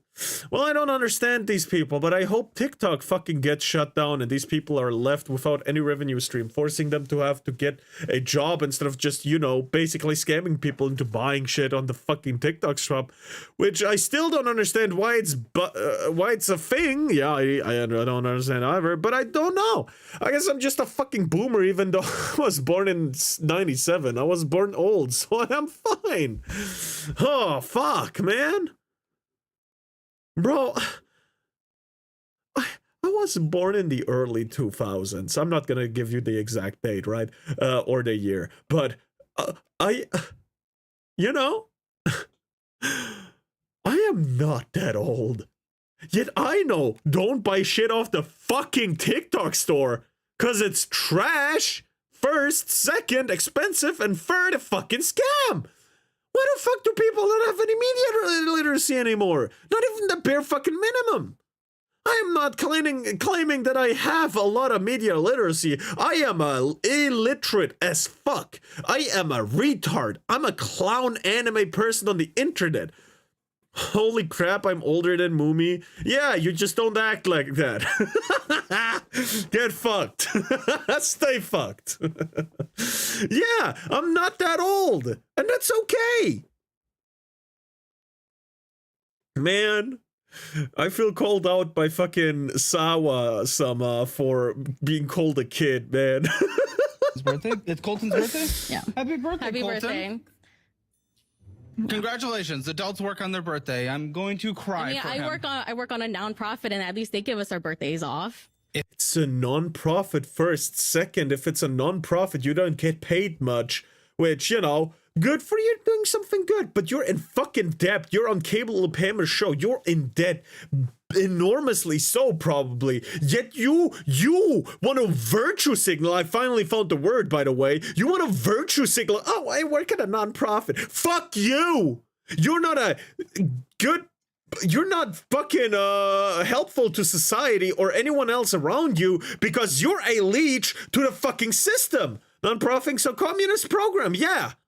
You're a fucking leech. Just because it says no non-profit doesn't mean it's good. It's probably some fucking second-hand pocket of a rich CEO who's just scamming the system with it. And you're just a, you know, passerby for that. You're just a money-washing piece of shit person. You don't even know how the world works. Oh my god, again, trying to be good person. Yeah, I forgot the word that I used not 20 seconds ago. If he wanted to request it, he could have. That's I wouldn't have to request it all. Choice. Okay, if they want to treat you like children, they can. How is it treating like children? It's more It's of like a birthday. Who gives a You have one it's every just single year. called caring for people. I guess you don't understand that. Do people actually He is caring for you by trying to fix your finances more than the person who's just giving you a day off because you work at a non-profit. Yet you don't see the kindness and call it evil. Just by that, you're way more evil than you tried to make him out to be. Oh my God. Fact that they don't have to work on their birthday? I'm just saying, every day we stray further from sanity, and I'm not okay with it. And I think the bigger point here, of course, is that many hard leftists have made financial responsibility and financial literacy a right-wing thing. Caleb's core message being live within your means, avoid debt traps, and overspending should be universal, but routinely people act like he's blaming the poor, or the poor are poor because of things outside of their control. He's blaming the stuff they're in control of.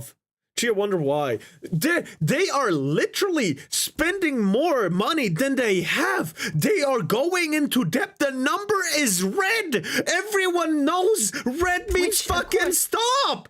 And I'm sorry I just played the video, but holy fucking shit, it's not that hard. Green is good, red is bad. It's not that difficult. The minus in your account balance is actually bad, not good.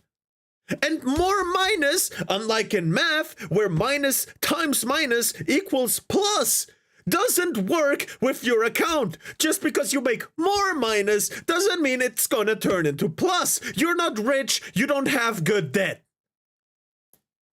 Because you don't need to be economically responsible in the red country. Oh my God. This is absolutely true in some cases, but I don't think it applies to most. The purity spiral is eternal for these fuckers, and honestly, I fucking hope the asylums return. At this point, yes! At this point, I agree. Of his guests. I thought it's good that those inhumane things are gone, but at some point, you know, send this out to all children to China. Oh my God, I'm getting too much. I gotta close my fucking window and shit. Oh my God. Oh, I hate this. Oh my God, bring back natural selection. There's too many safety nets for stupid people. Because the smart people who actually want to try and work, and the upright people who try to make an honest living, they get fucked. But the people that are stupid get a safety net because they're the useful idiots. And I don't think that's right. That's absolutely not right. Man. These are people who are just incredibly bad with money all on their own. Y'all know Caleb Hammer is a right-wing propagandist, right? Yeah, this guy that yells at poor people for, like, being poor, it's not apolitical. Because that is the most disingenuous description of him I've heard so far. His whole entire platform is based on finding people that are struggling financially and then giving them a plan to live in their means so they can get out of debt. The fuck? You're not multiplying a negative number by a negative number, ma'am. You're just multiplying it by a positive number. Don't try to explain math to idiots, Iron. You're talking to a brick fucking wall. Stop. blaming them for their problems, which in individual cases seems harmless, but consistently showing stories of poor people that are struggling because they refuse to get out of bed does nothing but promote this fallacy that the reason there is poverty in America is because of individual choices. This is, quite honestly, one of the most insane videos that I have seen about this specific topic from top to bottom. Like, yes, some people are absolutely impoverished for reasons outside of their control. True. Some are. But then there's these other people who... Dude, math is my weakest subject and I understand this shit better than them. The fuck is wrong with these people? Again, you're talking to a brick wall. Stop it. You don't need help. You don't need help. You just need to stop talking to the brick walls. My voice is fucking, shaky because I'm so fucking done with this shit. Most people on Caleb's show are not this. They are not destitute. Yes. They are people. A lot of them are making 6 figures, making 4,000 a month in spending money. Not, you know, how the fuck are these people still poor? They're making so much money, yet they're living so far out of their means. And yes, a little bit of jealousy is showing right now, because I did grow up poor. I know what it's like. These people have a golden spoon in their mouth and filling and shoving dirt in their mouth with it. It is, to me, so fucking enraging. Yeah, but that's a bit too personal, you know? Man. They're getting they're arithmetic by a fucking history major. Are making horrible, terrible, not smart financial decisions. Yes. Did you set money aside for taxes? No. Ever? 19 to 30? No. Okay, how much debt do you have? I don't know, like 8,000. Good thing about $47,128 of debt. So I don't know what you mean. By a factor of 6. She was wrong by a factor of 6. How are you wrong this fucking hard? Oh, that's fucking bullshit. I'm trying to find a fucking job and these bitches aren't even spending more money than anyone with their impulse control should have. Yes. Wages were garnishing because I was working. Yes, fair, good. And then when I left that job, they had nothing to garnish. The fuck? They still wanted their money. And so I'm gonna pay in taxes. Then they knocked on my door with saying, like, you have to pay this and we're canceling your payment plan because you're not making the payments. But I didn't answer the door, so they can't prove that I ever got the letter. But what is a literally tax evasion? I'm reminded of the Spotify tech girlies and the one who was expecting to be paid 300k out of college. I fucking can't. Oh, please don't remind me of that bullshit anymore. I swear, Azurhead. Most important that you need to know is this is your fault. This isn't the world. This isn't random diagnoses that you just fall into traps for. This isn't breakups. This isn't fucking, this is all your choice. This is you. The decision. Why is she laughing? She is in a serious situation with someone who's trying to help her.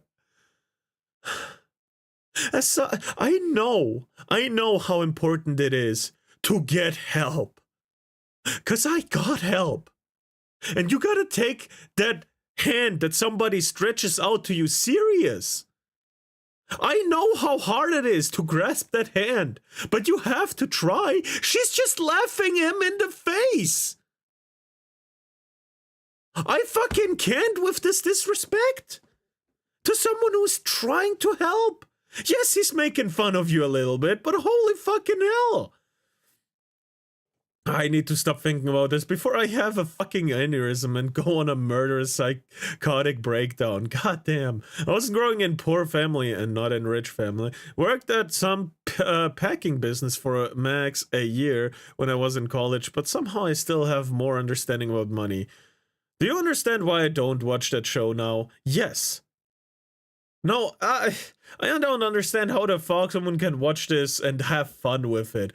I am losing my fucking mind, but this is still very important to understand why everyone else is fucked because of people like this. You've done, the bullshit you do, not wanting to sacrifice and actually get out of it forever and stick to a budget. I mean, again, you write down shit like this instead of actually just using a budgeting app. I'm just gonna let the rest of this specific video play so that you guys can see the absolute brainworms that we are dealing with in our detractors. Not only does he spread this right-wing line, but he also does so in a way that explicitly appeals to right-wing propagandists. LGBT debt. God, I wonder who's gonna connect those two. So I know that every single Well, what is the connection? What is the lore? Have you looked it up, or are you just spouting bullshit for fucking online updates and clicks?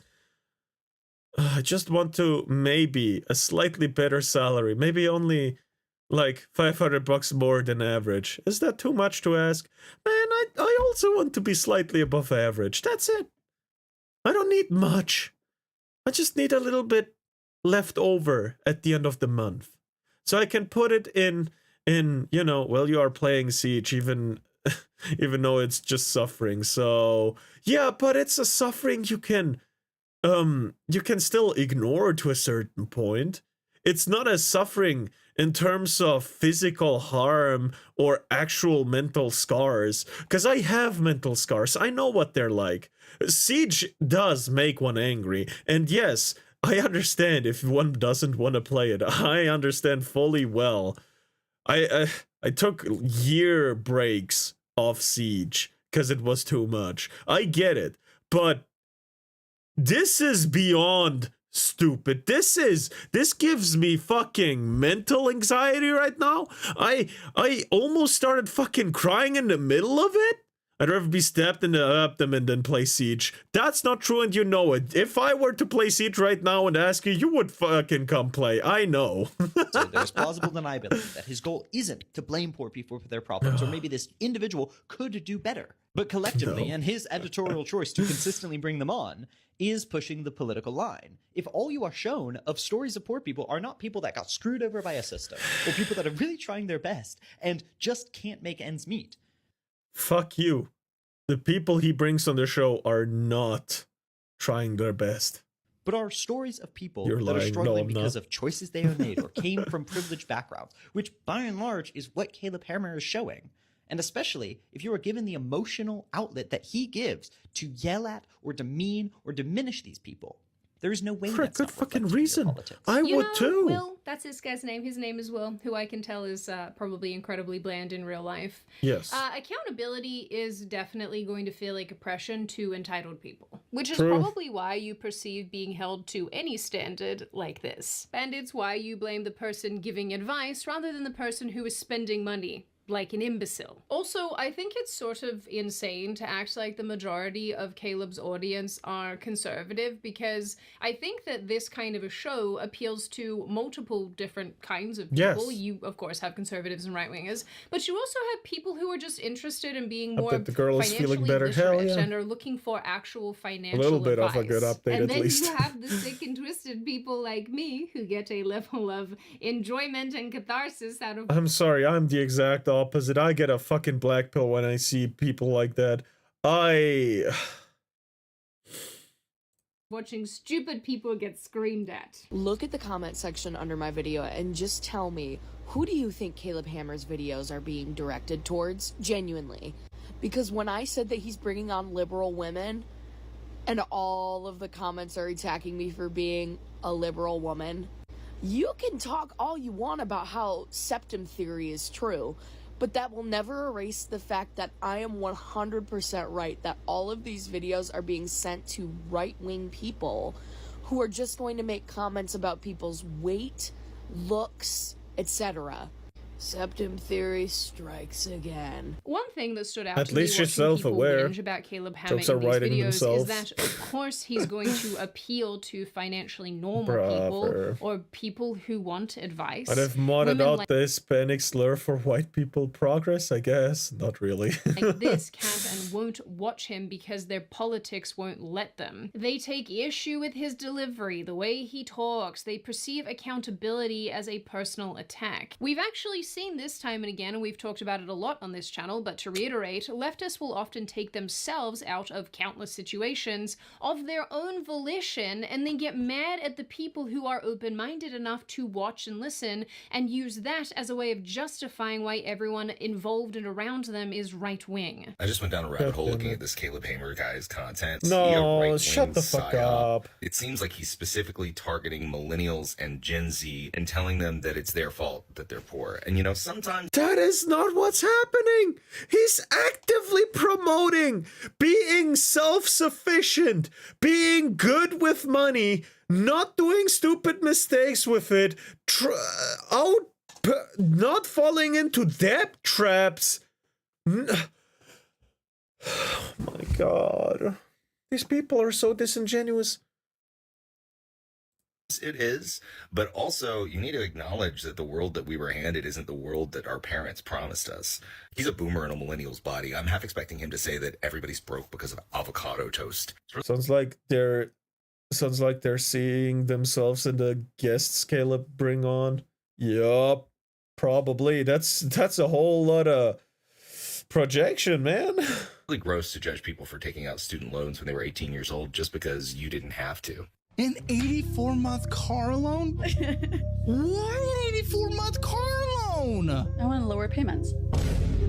You know that's not how it works. You are paying more. Is that 7 years? 12 times 5 is 60, 72, 48, 84. Oh my god, it's 7 years. The interest alone! You're paying for double the car! What the fuck is wrong with you?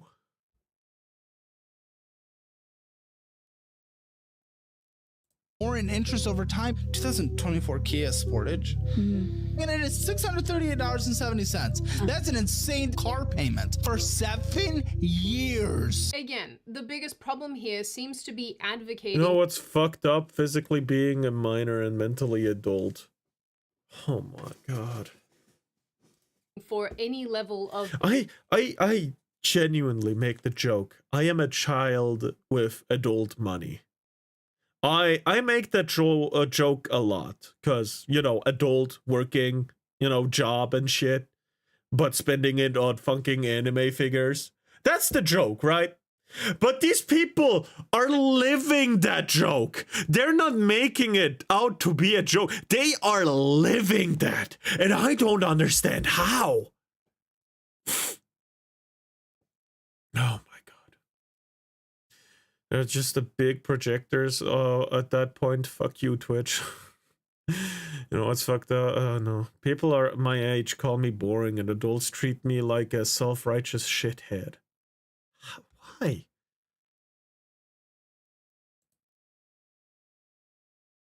Man, you know, I had a little talk with my work colleague today.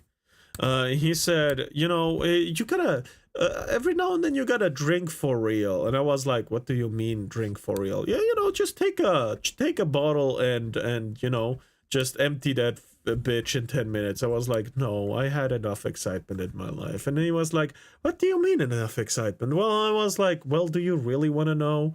And he's like, yeah, how bad can it be? And I was like, yeah, well, my house burned down at 10 years old.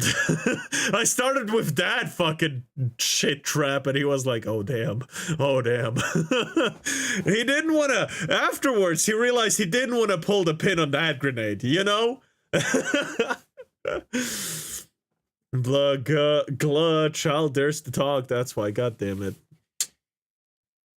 Man. I'm still the youngest at my workplace, by the way. And sometimes I sound like the only adult. No, just sometimes. I still act childish, but of course I do. We gotta have good vibes, right?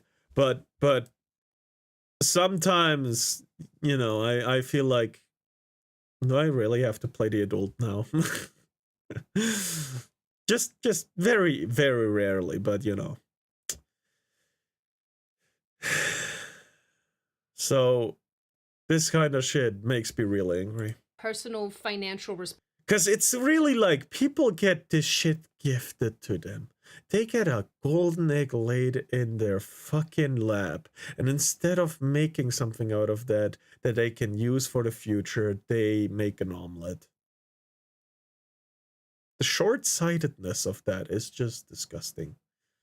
Responsibility. When you watch enough of Financial Audit, you realize that so many people who go on this show are completely unwilling to take responsibility and accountability for the actions that they made themselves that landed them in this specific horrible situation. Instead of admitting to their financial faults and failures, they double down and give you every reason under the sun why they're a victim and why they needed to spend $1,000 on pot plants pants and stamps. But leftists will see Caleb laying into someone who arguably deserves it over these terrible choices, and rather than seeing the situation for what it is, they view these people as poor victims who are just unable to do things for themselves and live life as they want to live it, which is not only wrong, but is incredibly disempowering. At the end of the day, I am sure that there are some fair criticisms of Caleb Hammer out there, and obviously we aren't going to get into those in this video.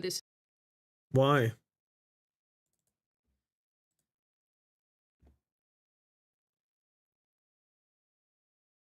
What the fuck?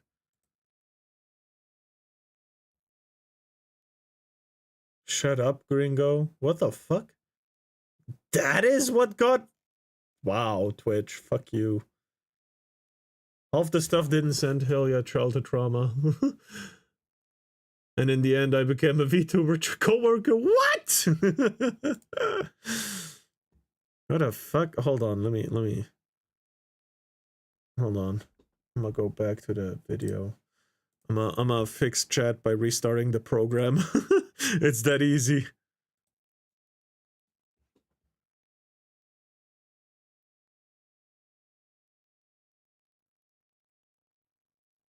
Oh, it didn't reactivate the fucking... Or did it?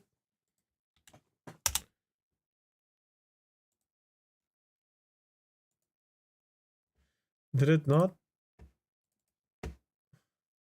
Fuck.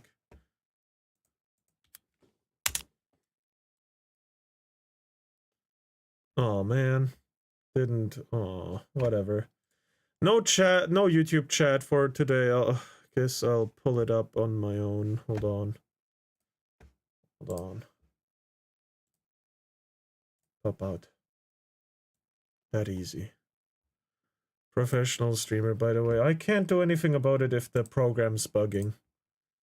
This is focused on a very sort of specific criticism being thrown at him, the main criticism being thrown at him. But I really don't think the left are mad at him because he wants people to be more successful. I think they're mad at him because he's pointing all of this out. True. I think what Caleb does is highlight that the system isn't really rigged. As I was saying, when you started talking about childhood trauma, it reminded me of something silly. Oh no. Against you when you have the power to control decisions, like what you spend your money on. But that's quite inconvenient for people who need an oppressive hierarchy to exist for their ideas to make sense. If you're in control, well, you're on your own, there's no one to blame, and your failures are truly yours. If the system, on the other hand, is inherently rigged against you, well, your failures are just a reflection of the injustice you face. So it's actually quite advantageous to reject these notions of personal responsibility, because then you get to claim victimhood, like many of his critics are so prone to doing. It's probably for this reason that these crazy leftists interpret his come to Jesus meetings as inherent. What's the weirdest thing that you had matching with someone? What do you mean by matching with someone? Do you mean trauma-wise or just in general?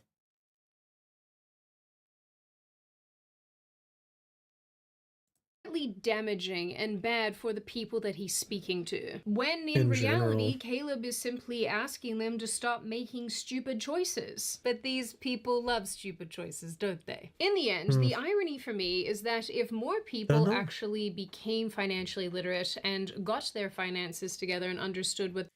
Hold on. I never had a weird encounter where we had weirdly something matching, I guess.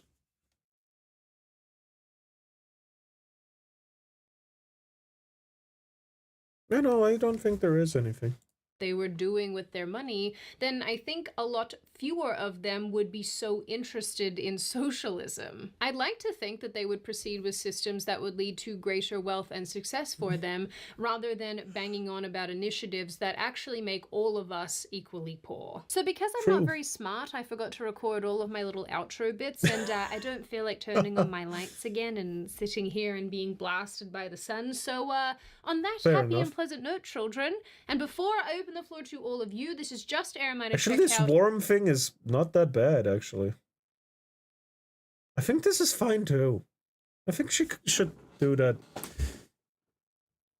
a little more. Beam using the link in the description. I love them. I love them so much. This is one of my favorite sponsors, and you should absolutely take advantage of the sale that they have going on for today only. Get in there, Bam. get yourself some yummy That was sleep hot yesterday. chocolate, and Bam. I hope it works for you. Now I open the floor to all of you. What do you all think? Did you know who Caleb Hammer was before this video? Are you a fan of him? Do you like what he does? Do you think that he offers very sound? Yeah, I like what he does. Not a fan of him. More so a unwilling participant in his videos since Foxu streams.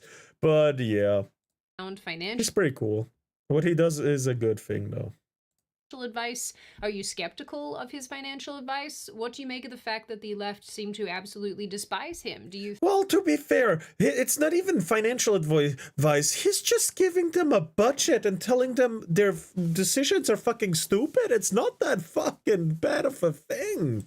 think that Casual that's kind observer, of par for the course, indeed. and it's largely because he's exposing I that a lot of observe. the poor people that these people seem to gather around aren't actually poor and are really suffering their own choices. True. Do you think that he's too mean and he's unkind to everybody that comes on his show? And what do you No. generally make of this issue overall? As always, if you have made it this far in the video, congratulations. I always like having you along for the full ride. If you are new here and you are not subscribed already and you'd like to see more of me and more of this kind of content, feel free to subscribe to the channel, as well as leaving this video a like and a comment, because I do read the majority of them and I like hearing your feedback.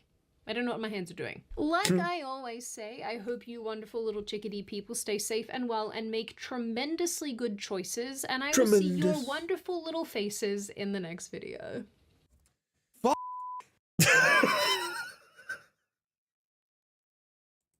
Whenever I like first solved the fight.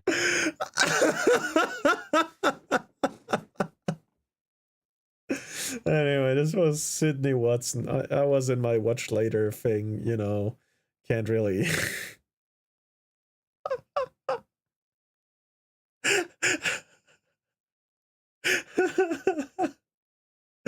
God damn. Maybe I should make a different thing. Anyway, this was Sydney Watson. Please leave a like, subscribe, comment even, maybe, I don't know. But oh, this was painful. I hated every single moment of this. Oh my god. And I may or may not have decided to share a bit about my past on Christmas Eve as well. As a since depression statistics are highest on Christmas Eve, a story about how I've overcome it may be actually good, you know, is what I thought. So, you know, that's gonna come.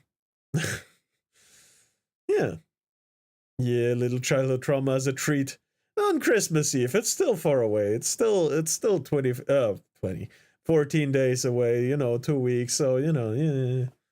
And on the day before that, I'm gonna go eat out. So, you know, I do have matching childhood trauma with the girl. Don't worry, we joke about it. Yeah, if you can joke about the trauma, you've mostly already gone over it. So, you know. I can nowadays joke about the fire too, so. Though that as I was only able to do that for not that long of a time. Because it happened when I was very young, you know, 10 years old and shit.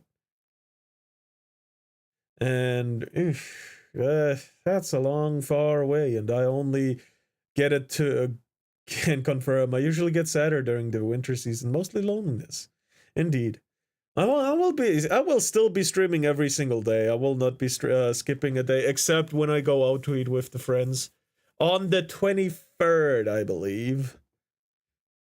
But I will come back because we're gonna go out at 6, so I'll be back at like 7 p.m. and still be able to stream 7, 8 p.m., 9 p.m. maybe even. Since I'm in vacation at the time, I'll be able to just go on for a real long time. Those longer streams are coming for, you know, 2 weeks. I will have to update you about the Christmas present situation on the 19th. Hell yeah. Yes, but for now, this was Sydney Watson. Bye-bye, YouTube. I will give you a link in a second. Boop, boop, beep, boop, bop. Right.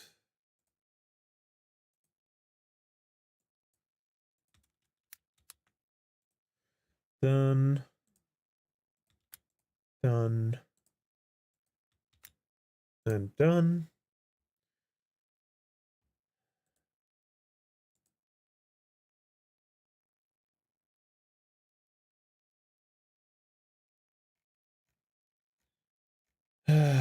This is just...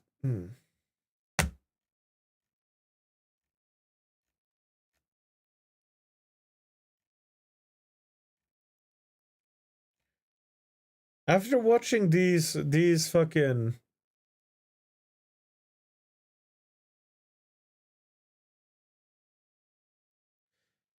You know, after watching these few videos,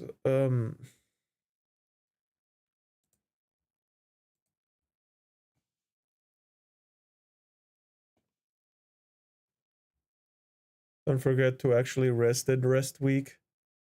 Oh yeah, of course. I mean, I won't be streaming like 24/7 for 2 weeks straight, right? I'm still taking breaks. I mean, I stream in the evening. I'll have a whole day to rest. So, you know. But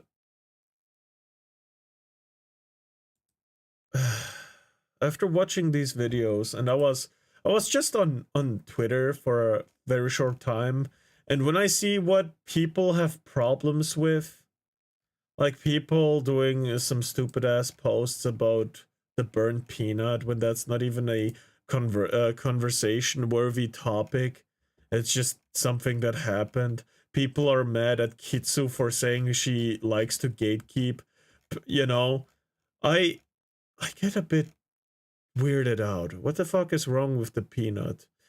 I don't know, man. I already told everyone, don't be mad at the peanut, be mad at the awards for being a stupid cunt. Nothing else. Can't wait for Mumizabathons in the future. You must gatekeep. True. True. Gatekeeping is important. What's wrong with the peanut? There's nothing wrong with the burnt peanut! What's the situation? The burnt peanut won the VTuber award. Burnt Peanut is a YouTuber that, you know, uses the AI, the fucking, what is it called? Fucking Snapchat filter. This fucking person. And he won VTuber of the Year in the fucking Twitch Awards. And honestly, it's not his fucking fault. People are arguing about if he's a VTuber and shit like that, and it's a stupid fucking topic. People, I don't understand why people are even on about that. Yeah. People are fucking weird. And when I see people having issues with that, and that's the biggest problem they have, it's like, ugh.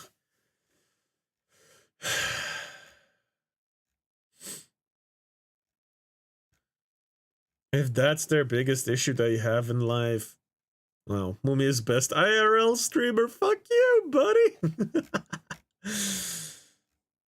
Man.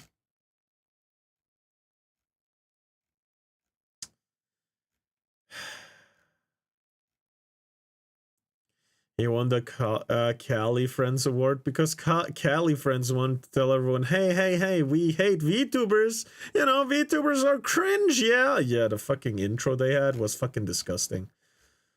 I hate those people.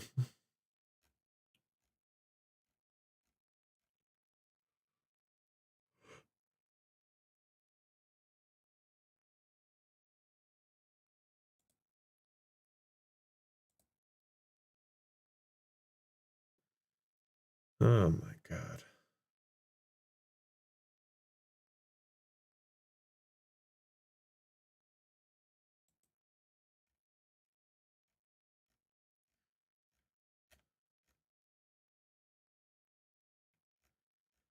There's some real weird people.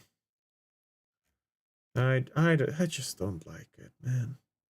You know, just like, hey, we hate anime, you know, it's cringe, until it became the mainstream. I hate normies, yeah. I was there when the fucking switch happened. Can I interest you in Helldivers? Nah. I'll be going, I won't be here for much longer. I gotta edit the 2 reacts and then I'll go to sleep gay. Fuck you, buddy.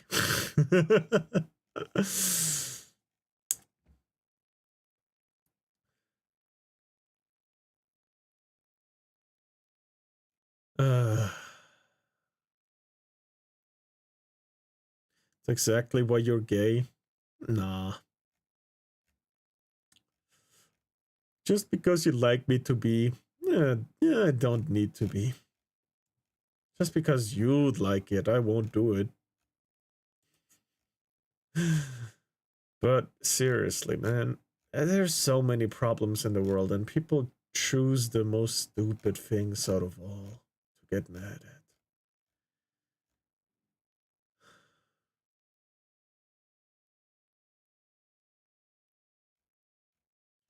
Didn't prove shit.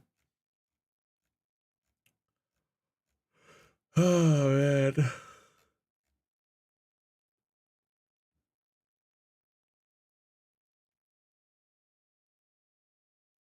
What the fuck?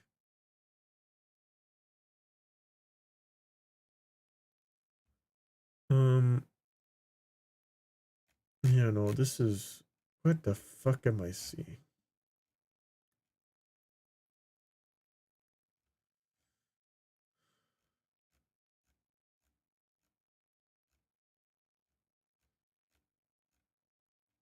Is there a casual game I have on Steam that I can just take out and play for a little bit?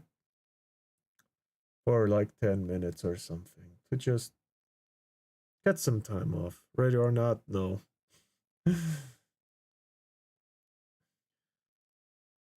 Mega Bong? Maybe Mega Bong. Right?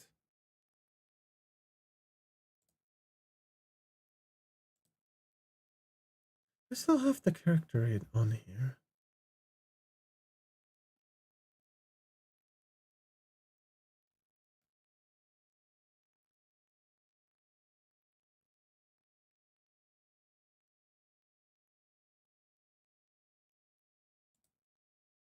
Why the fuck is that not working?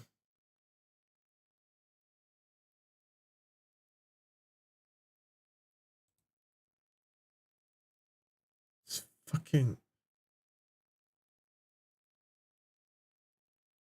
Oh, there it is.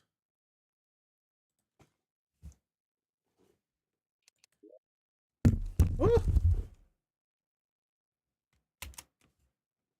Alright. Now do this. And this.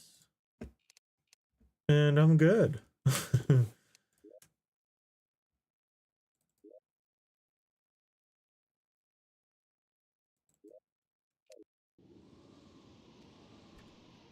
Yeah. Oh. Everything's kind of broken in my inventory because of mods. Shit. Can I just load them back in? Can I just load them back in? Workshop. Manage mods.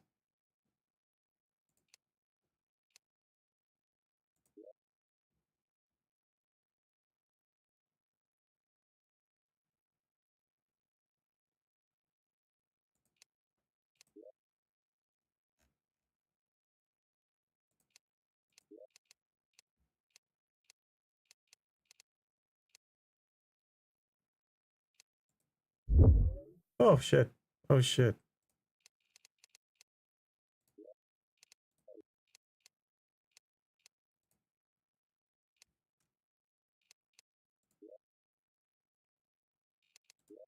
What about now? Still? All of them?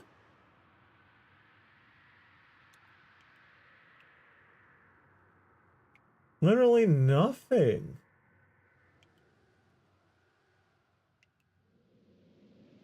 What do I have in my fucking piggy bank?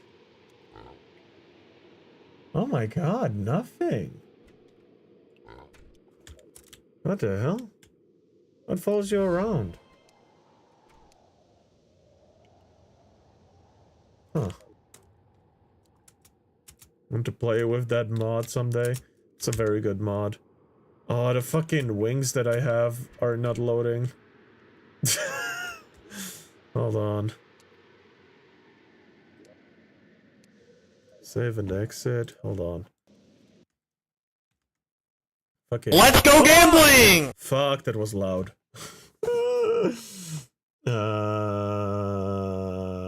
Workshop?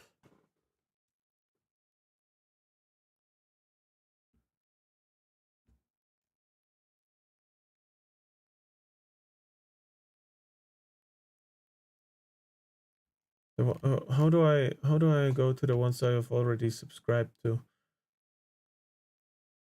Browse your favorites. No.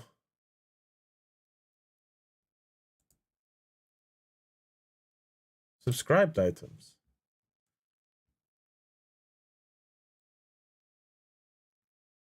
Got him, indeed. How do I download this shit?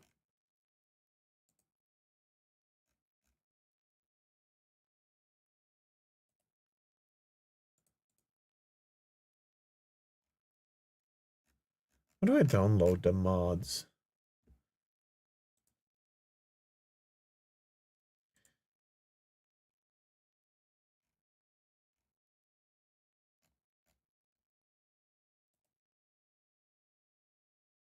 Properties, installed files.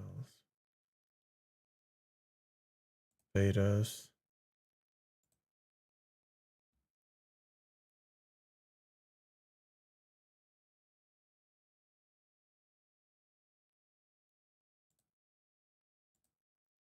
I have no idea how to figure this out.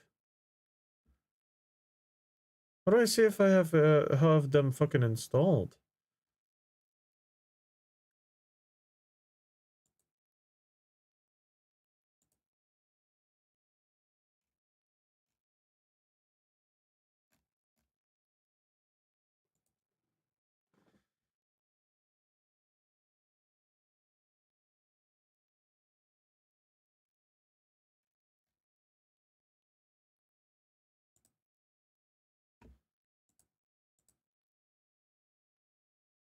Subscribed items.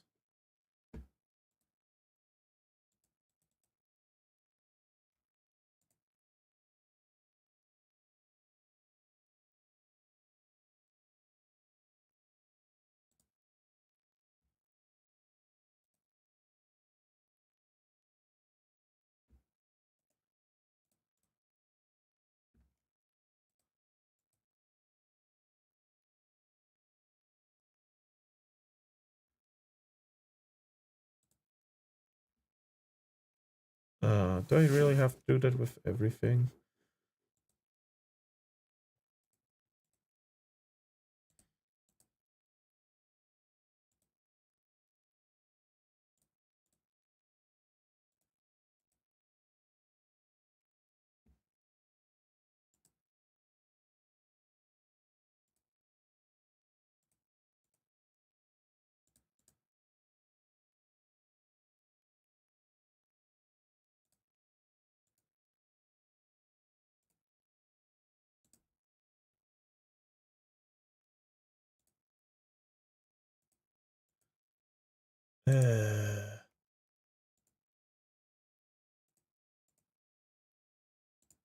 One after the other. Unsubscribing and subscribing to them again. So that they may reload.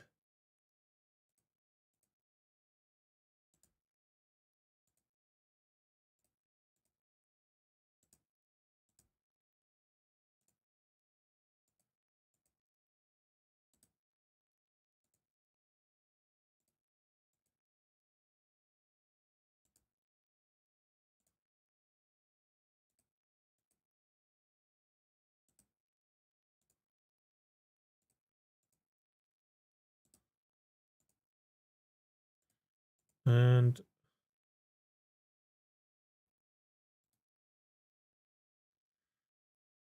downloads. All right. Now, as soon as I have all of this, it should work. Yeah, now it should work. Hopefully. Hopefully it works. Oh my god.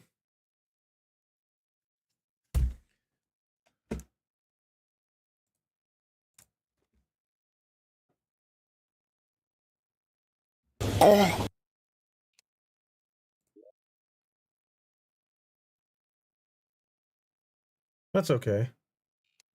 Single player? This? Still though.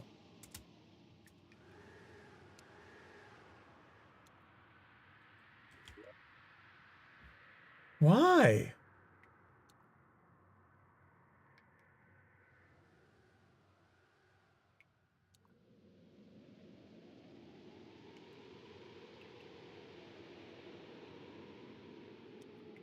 Why is that shit unloaded? Oh, what the fuck?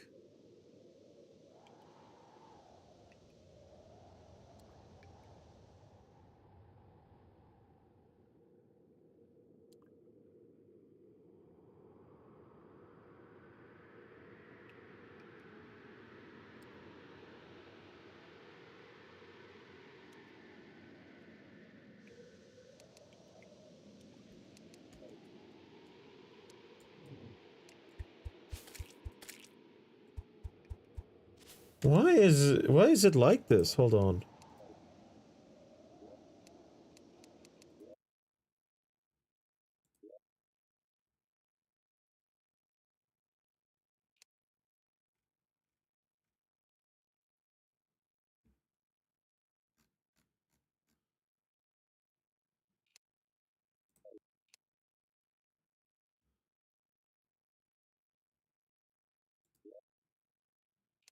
Enable all. Yes.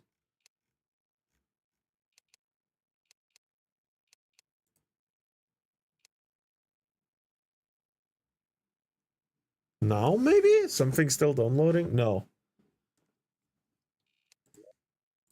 There we go! It changed! It fixed itself! There we go!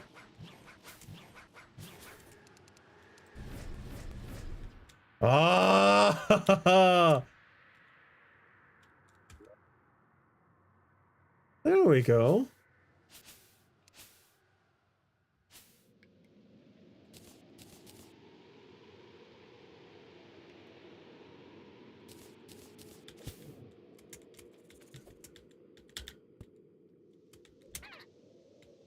The fuck is this? How cute is that? Weirdly cute. What else do I have? Oh my god. What the fuck is even that? I don't fucking remember anything here. Mark that server quick crush. Advanced item in next dawn, noon, dusk, or midnight. Does not work while boss is still active. Oh, that changes the day-night cycle.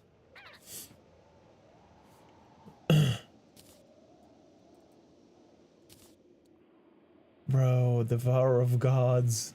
The fuck is this? Oh my god. The fuck is that? I have 2 of those.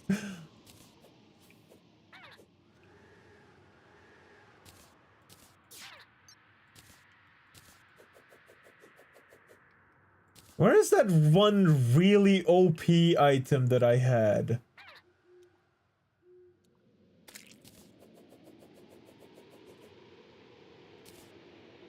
Where is that one really OP item that I had? I remember one of the, like, Omega healing potion, by the way. Was it in my fucking piggy bank? It was supposed to be like a pretty big sword.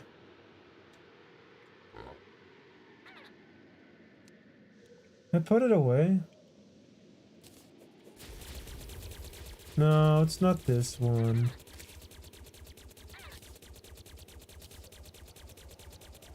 It's still pretty good, but that's also not it.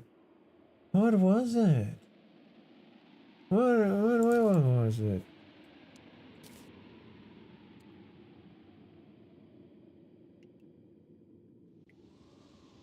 That's a fishing rod.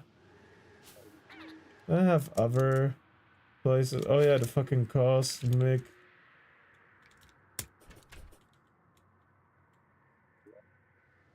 No. No. Something still download? No. Is that it? No. Where was this thing? Did I? No.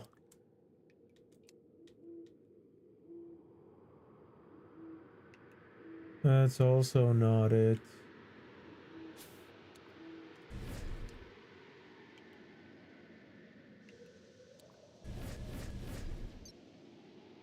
Here are all the different souls and shit, I remember that. That is an important chest, but also not it. Where is that one really, really important item? Beetlejuice. That's not it.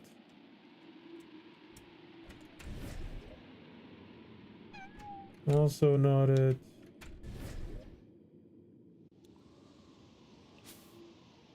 Right, this is my normal fucking loadout build thing.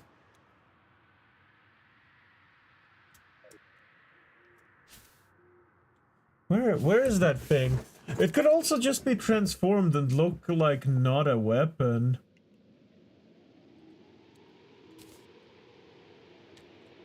Oh, that's not what I meant to do.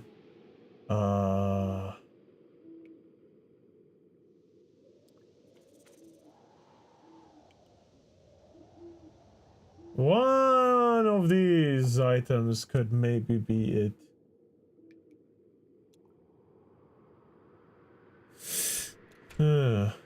Is it still in the piggy bank anyway?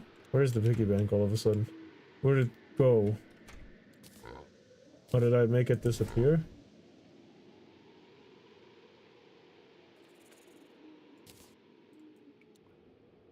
No, that's not it.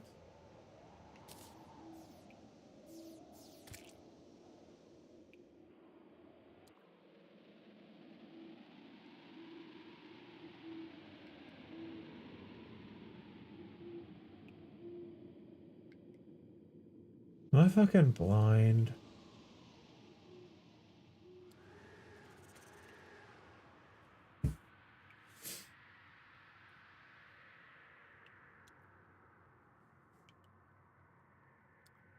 Did I lose it? There's no fucking way, right?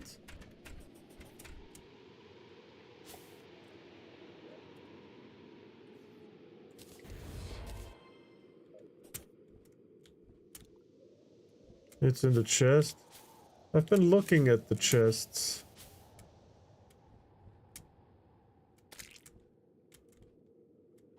Maybe it's in the other world.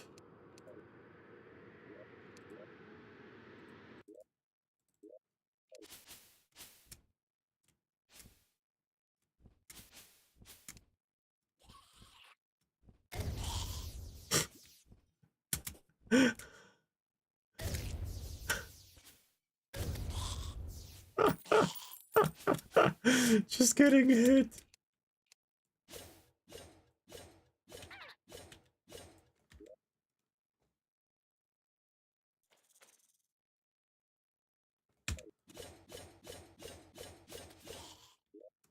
Oh, that's a pretty cool weapon, but it's still not...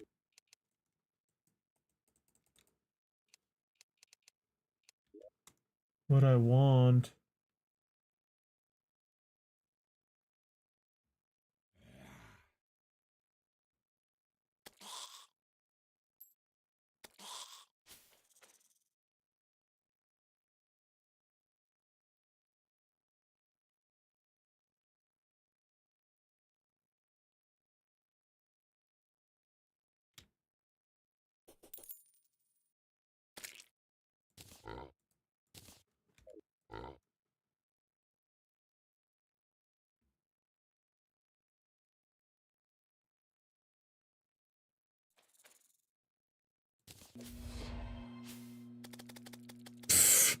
Oh, it's a kind of fucking...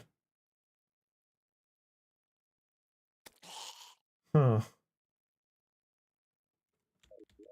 I'm missing a world, though. I believe I'm missing one of the...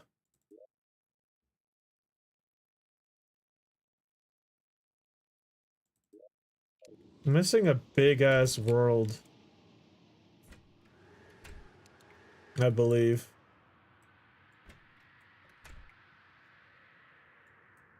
Fucking... Okay, I guess I could just do Moon Lord real quick with this sword.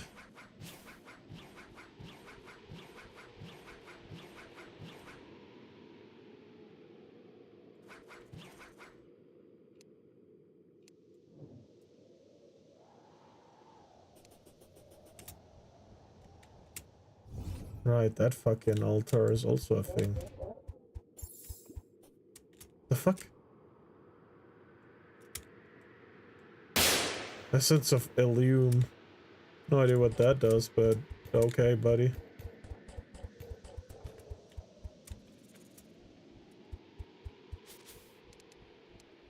Anyway, let's use this for a little bit.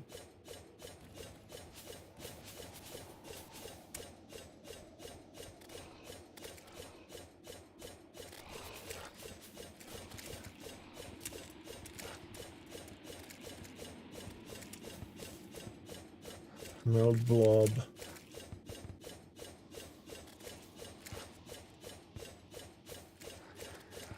Oh, nebula fragments. Oh, nice of them.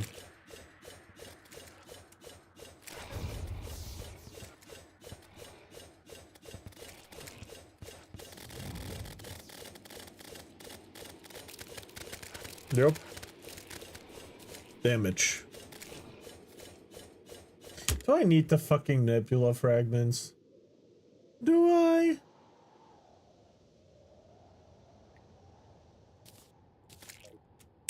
I'll take them.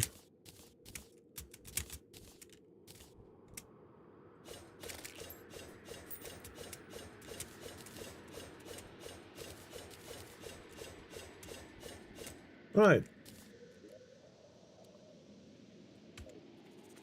Alright. What was my mirror again? Oh, there we go. Can I just stand still? Can I just stand still and kill him? Because OP armor and shit? 29, 35, 49. Increased damage, set bonus, increased melee speed, enemy are more likely to target you. Yeah. Yeah, I think it's not that bad. It's not that bad, huh?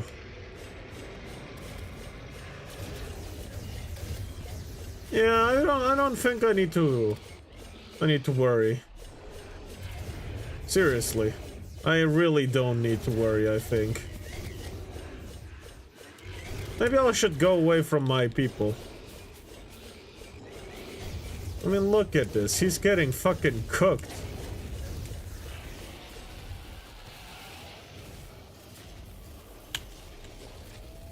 $375 healing per fucking...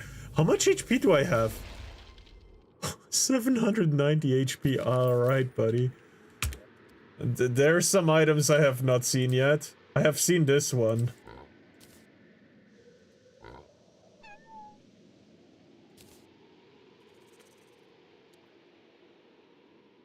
Where was I? There. 9-cat sword, gravity. Oh no, I've seen this one, I think. Terra thing. Whoa. Well, what did I just pick up?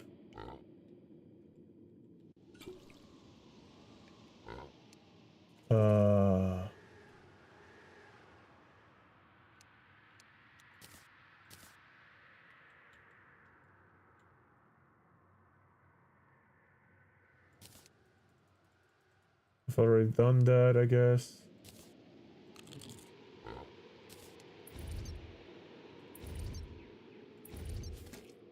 Yeah, no, I don't think I need all of that shit. Mumi Lord versus Moon Lord. Do I have anything else in the shop? Good. I guess.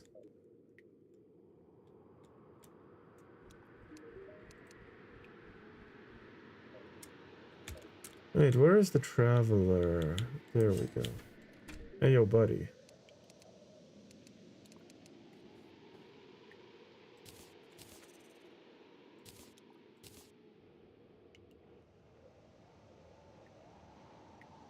What the fuck? 2,728 summon damage? What the fuck?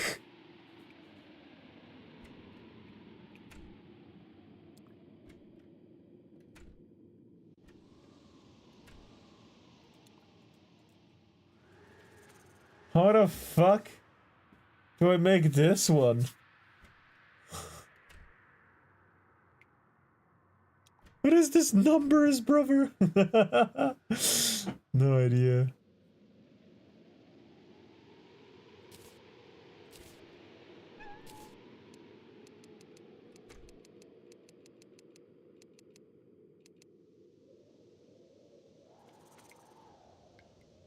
Brother. Brother mans. Right, this does 2,000 damage almost. God damn. Right. Oh damn. Oh, whoops.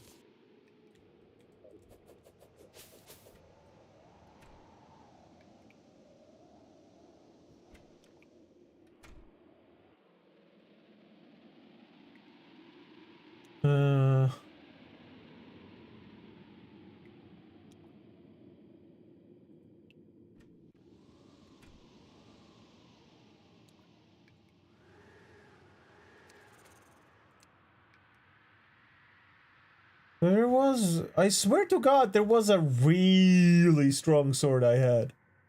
I had made it too. What's the Muramasa? Can use that for incredible damage as well.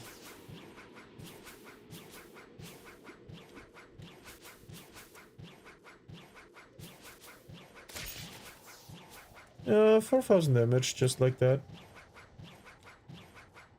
What is this hole?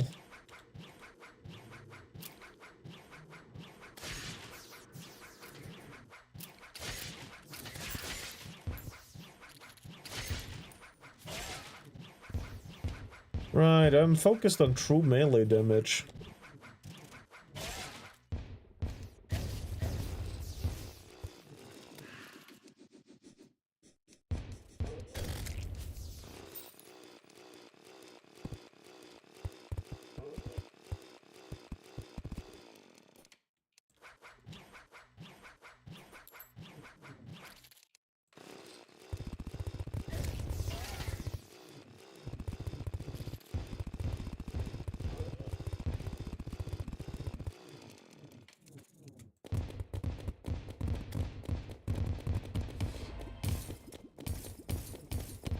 Yeah, just, you know... Oh, whoops. Just use the fucking rockets in that case. I don't fucking care.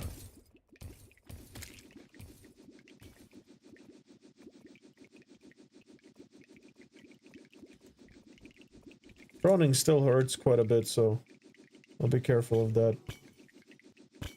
But most of these things still die with the Zenith, so, you know, I don't really worry about whether I do damage or not.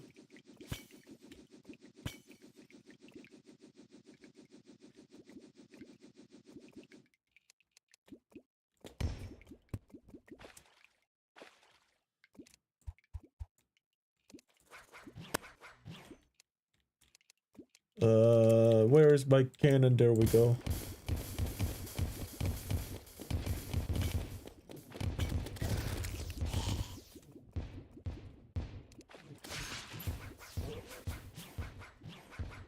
Now, the interesting part is, what am I gonna find down here? Once I go down. Well, that looks like I've been down here before. That looks like something I've done before. That looks like something I've been where to.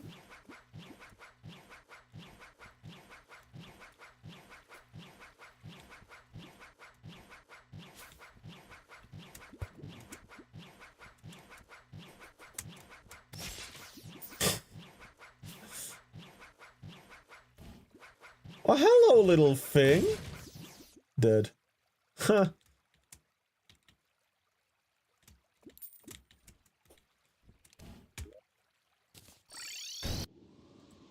You know, it's fine. I'll just...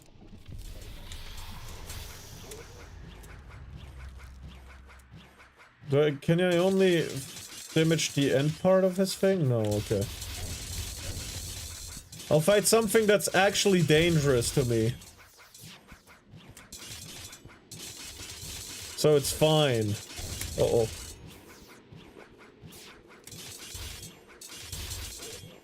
Whoa.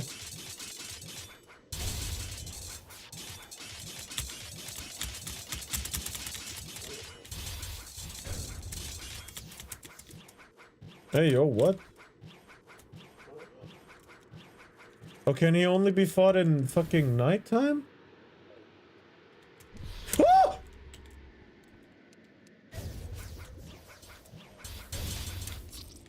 What the fuck was that? What the fuck was that? I'm gonna head out. Thanks for the stream, Mumi, and look forward to the next one tomorrow. Bye, everyone. Indeed. Yeah. I'm not into it anymore. I'm not in the game anymore. But that's okay. I don't mind. Unconscious man. He can stay unconscious for all I care. Anyway. This also material. How the fuck does that turn into something?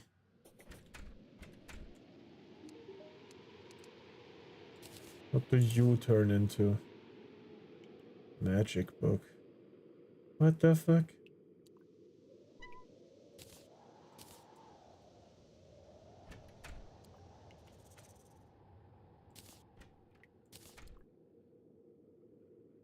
Melt construct. Oh my.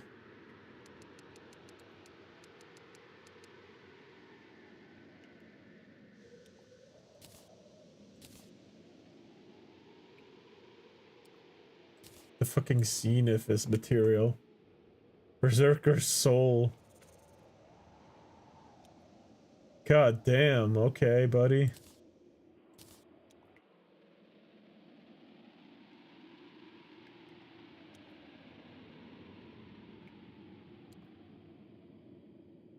Do I have anything else that is like material? Your material as well. Holy. Should be fucking...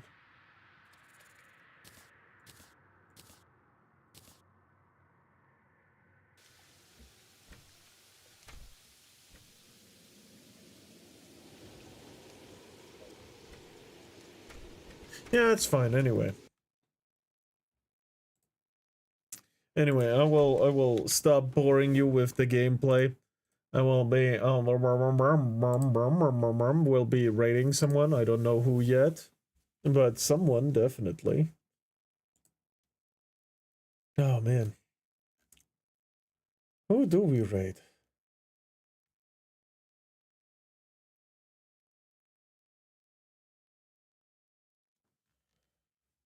Oh. And good night to serve it, that's right. Who do we raid into? Boop, boop, boop, boop, boop. Who is this? Get overstimulated when all those people have the stream. Oh, Naya says online. Breaking spine again, indeed. Breaking spine is the best part of the day. Tell me about this former partner of yours. His name was Keiji Okuda, the best What is she hacker playing? internet Mass has Effect? ever known. Have fun with the sexy game, I guess. Big sexy game with nice Nice? I have no idea how to pronounce their name. But that's okay. That's okay. I'll be raiding into the two-colored eye lady. The spicy cat. Thank you for the stream. Good night. I wish everyone a good night as well. Oh my god, it was later than I expected to end. But it's fine. It's fine. It's all fine, you know. Man, I just saw a picture of fries on Twitter. I'm hungry now, even though I've already eaten. Ugh. Did I eat? Oh yeah, I did. I did eat rice with fish. It was nice. It was delicious. Also, Monkey is on a 3-month tier 1 subscribe streak. God damn. Oh my god. Nice indeed. I love it. This is already something that was impossible for me to even think about a year ago. God damn. Stuff really does change. All right, but it's pretty late now. I gotta. I wish everyone a good morning, good day, good evening, good night, sweet dreams, and goodbye. Bye bye. I'll be cringe tomorrow again.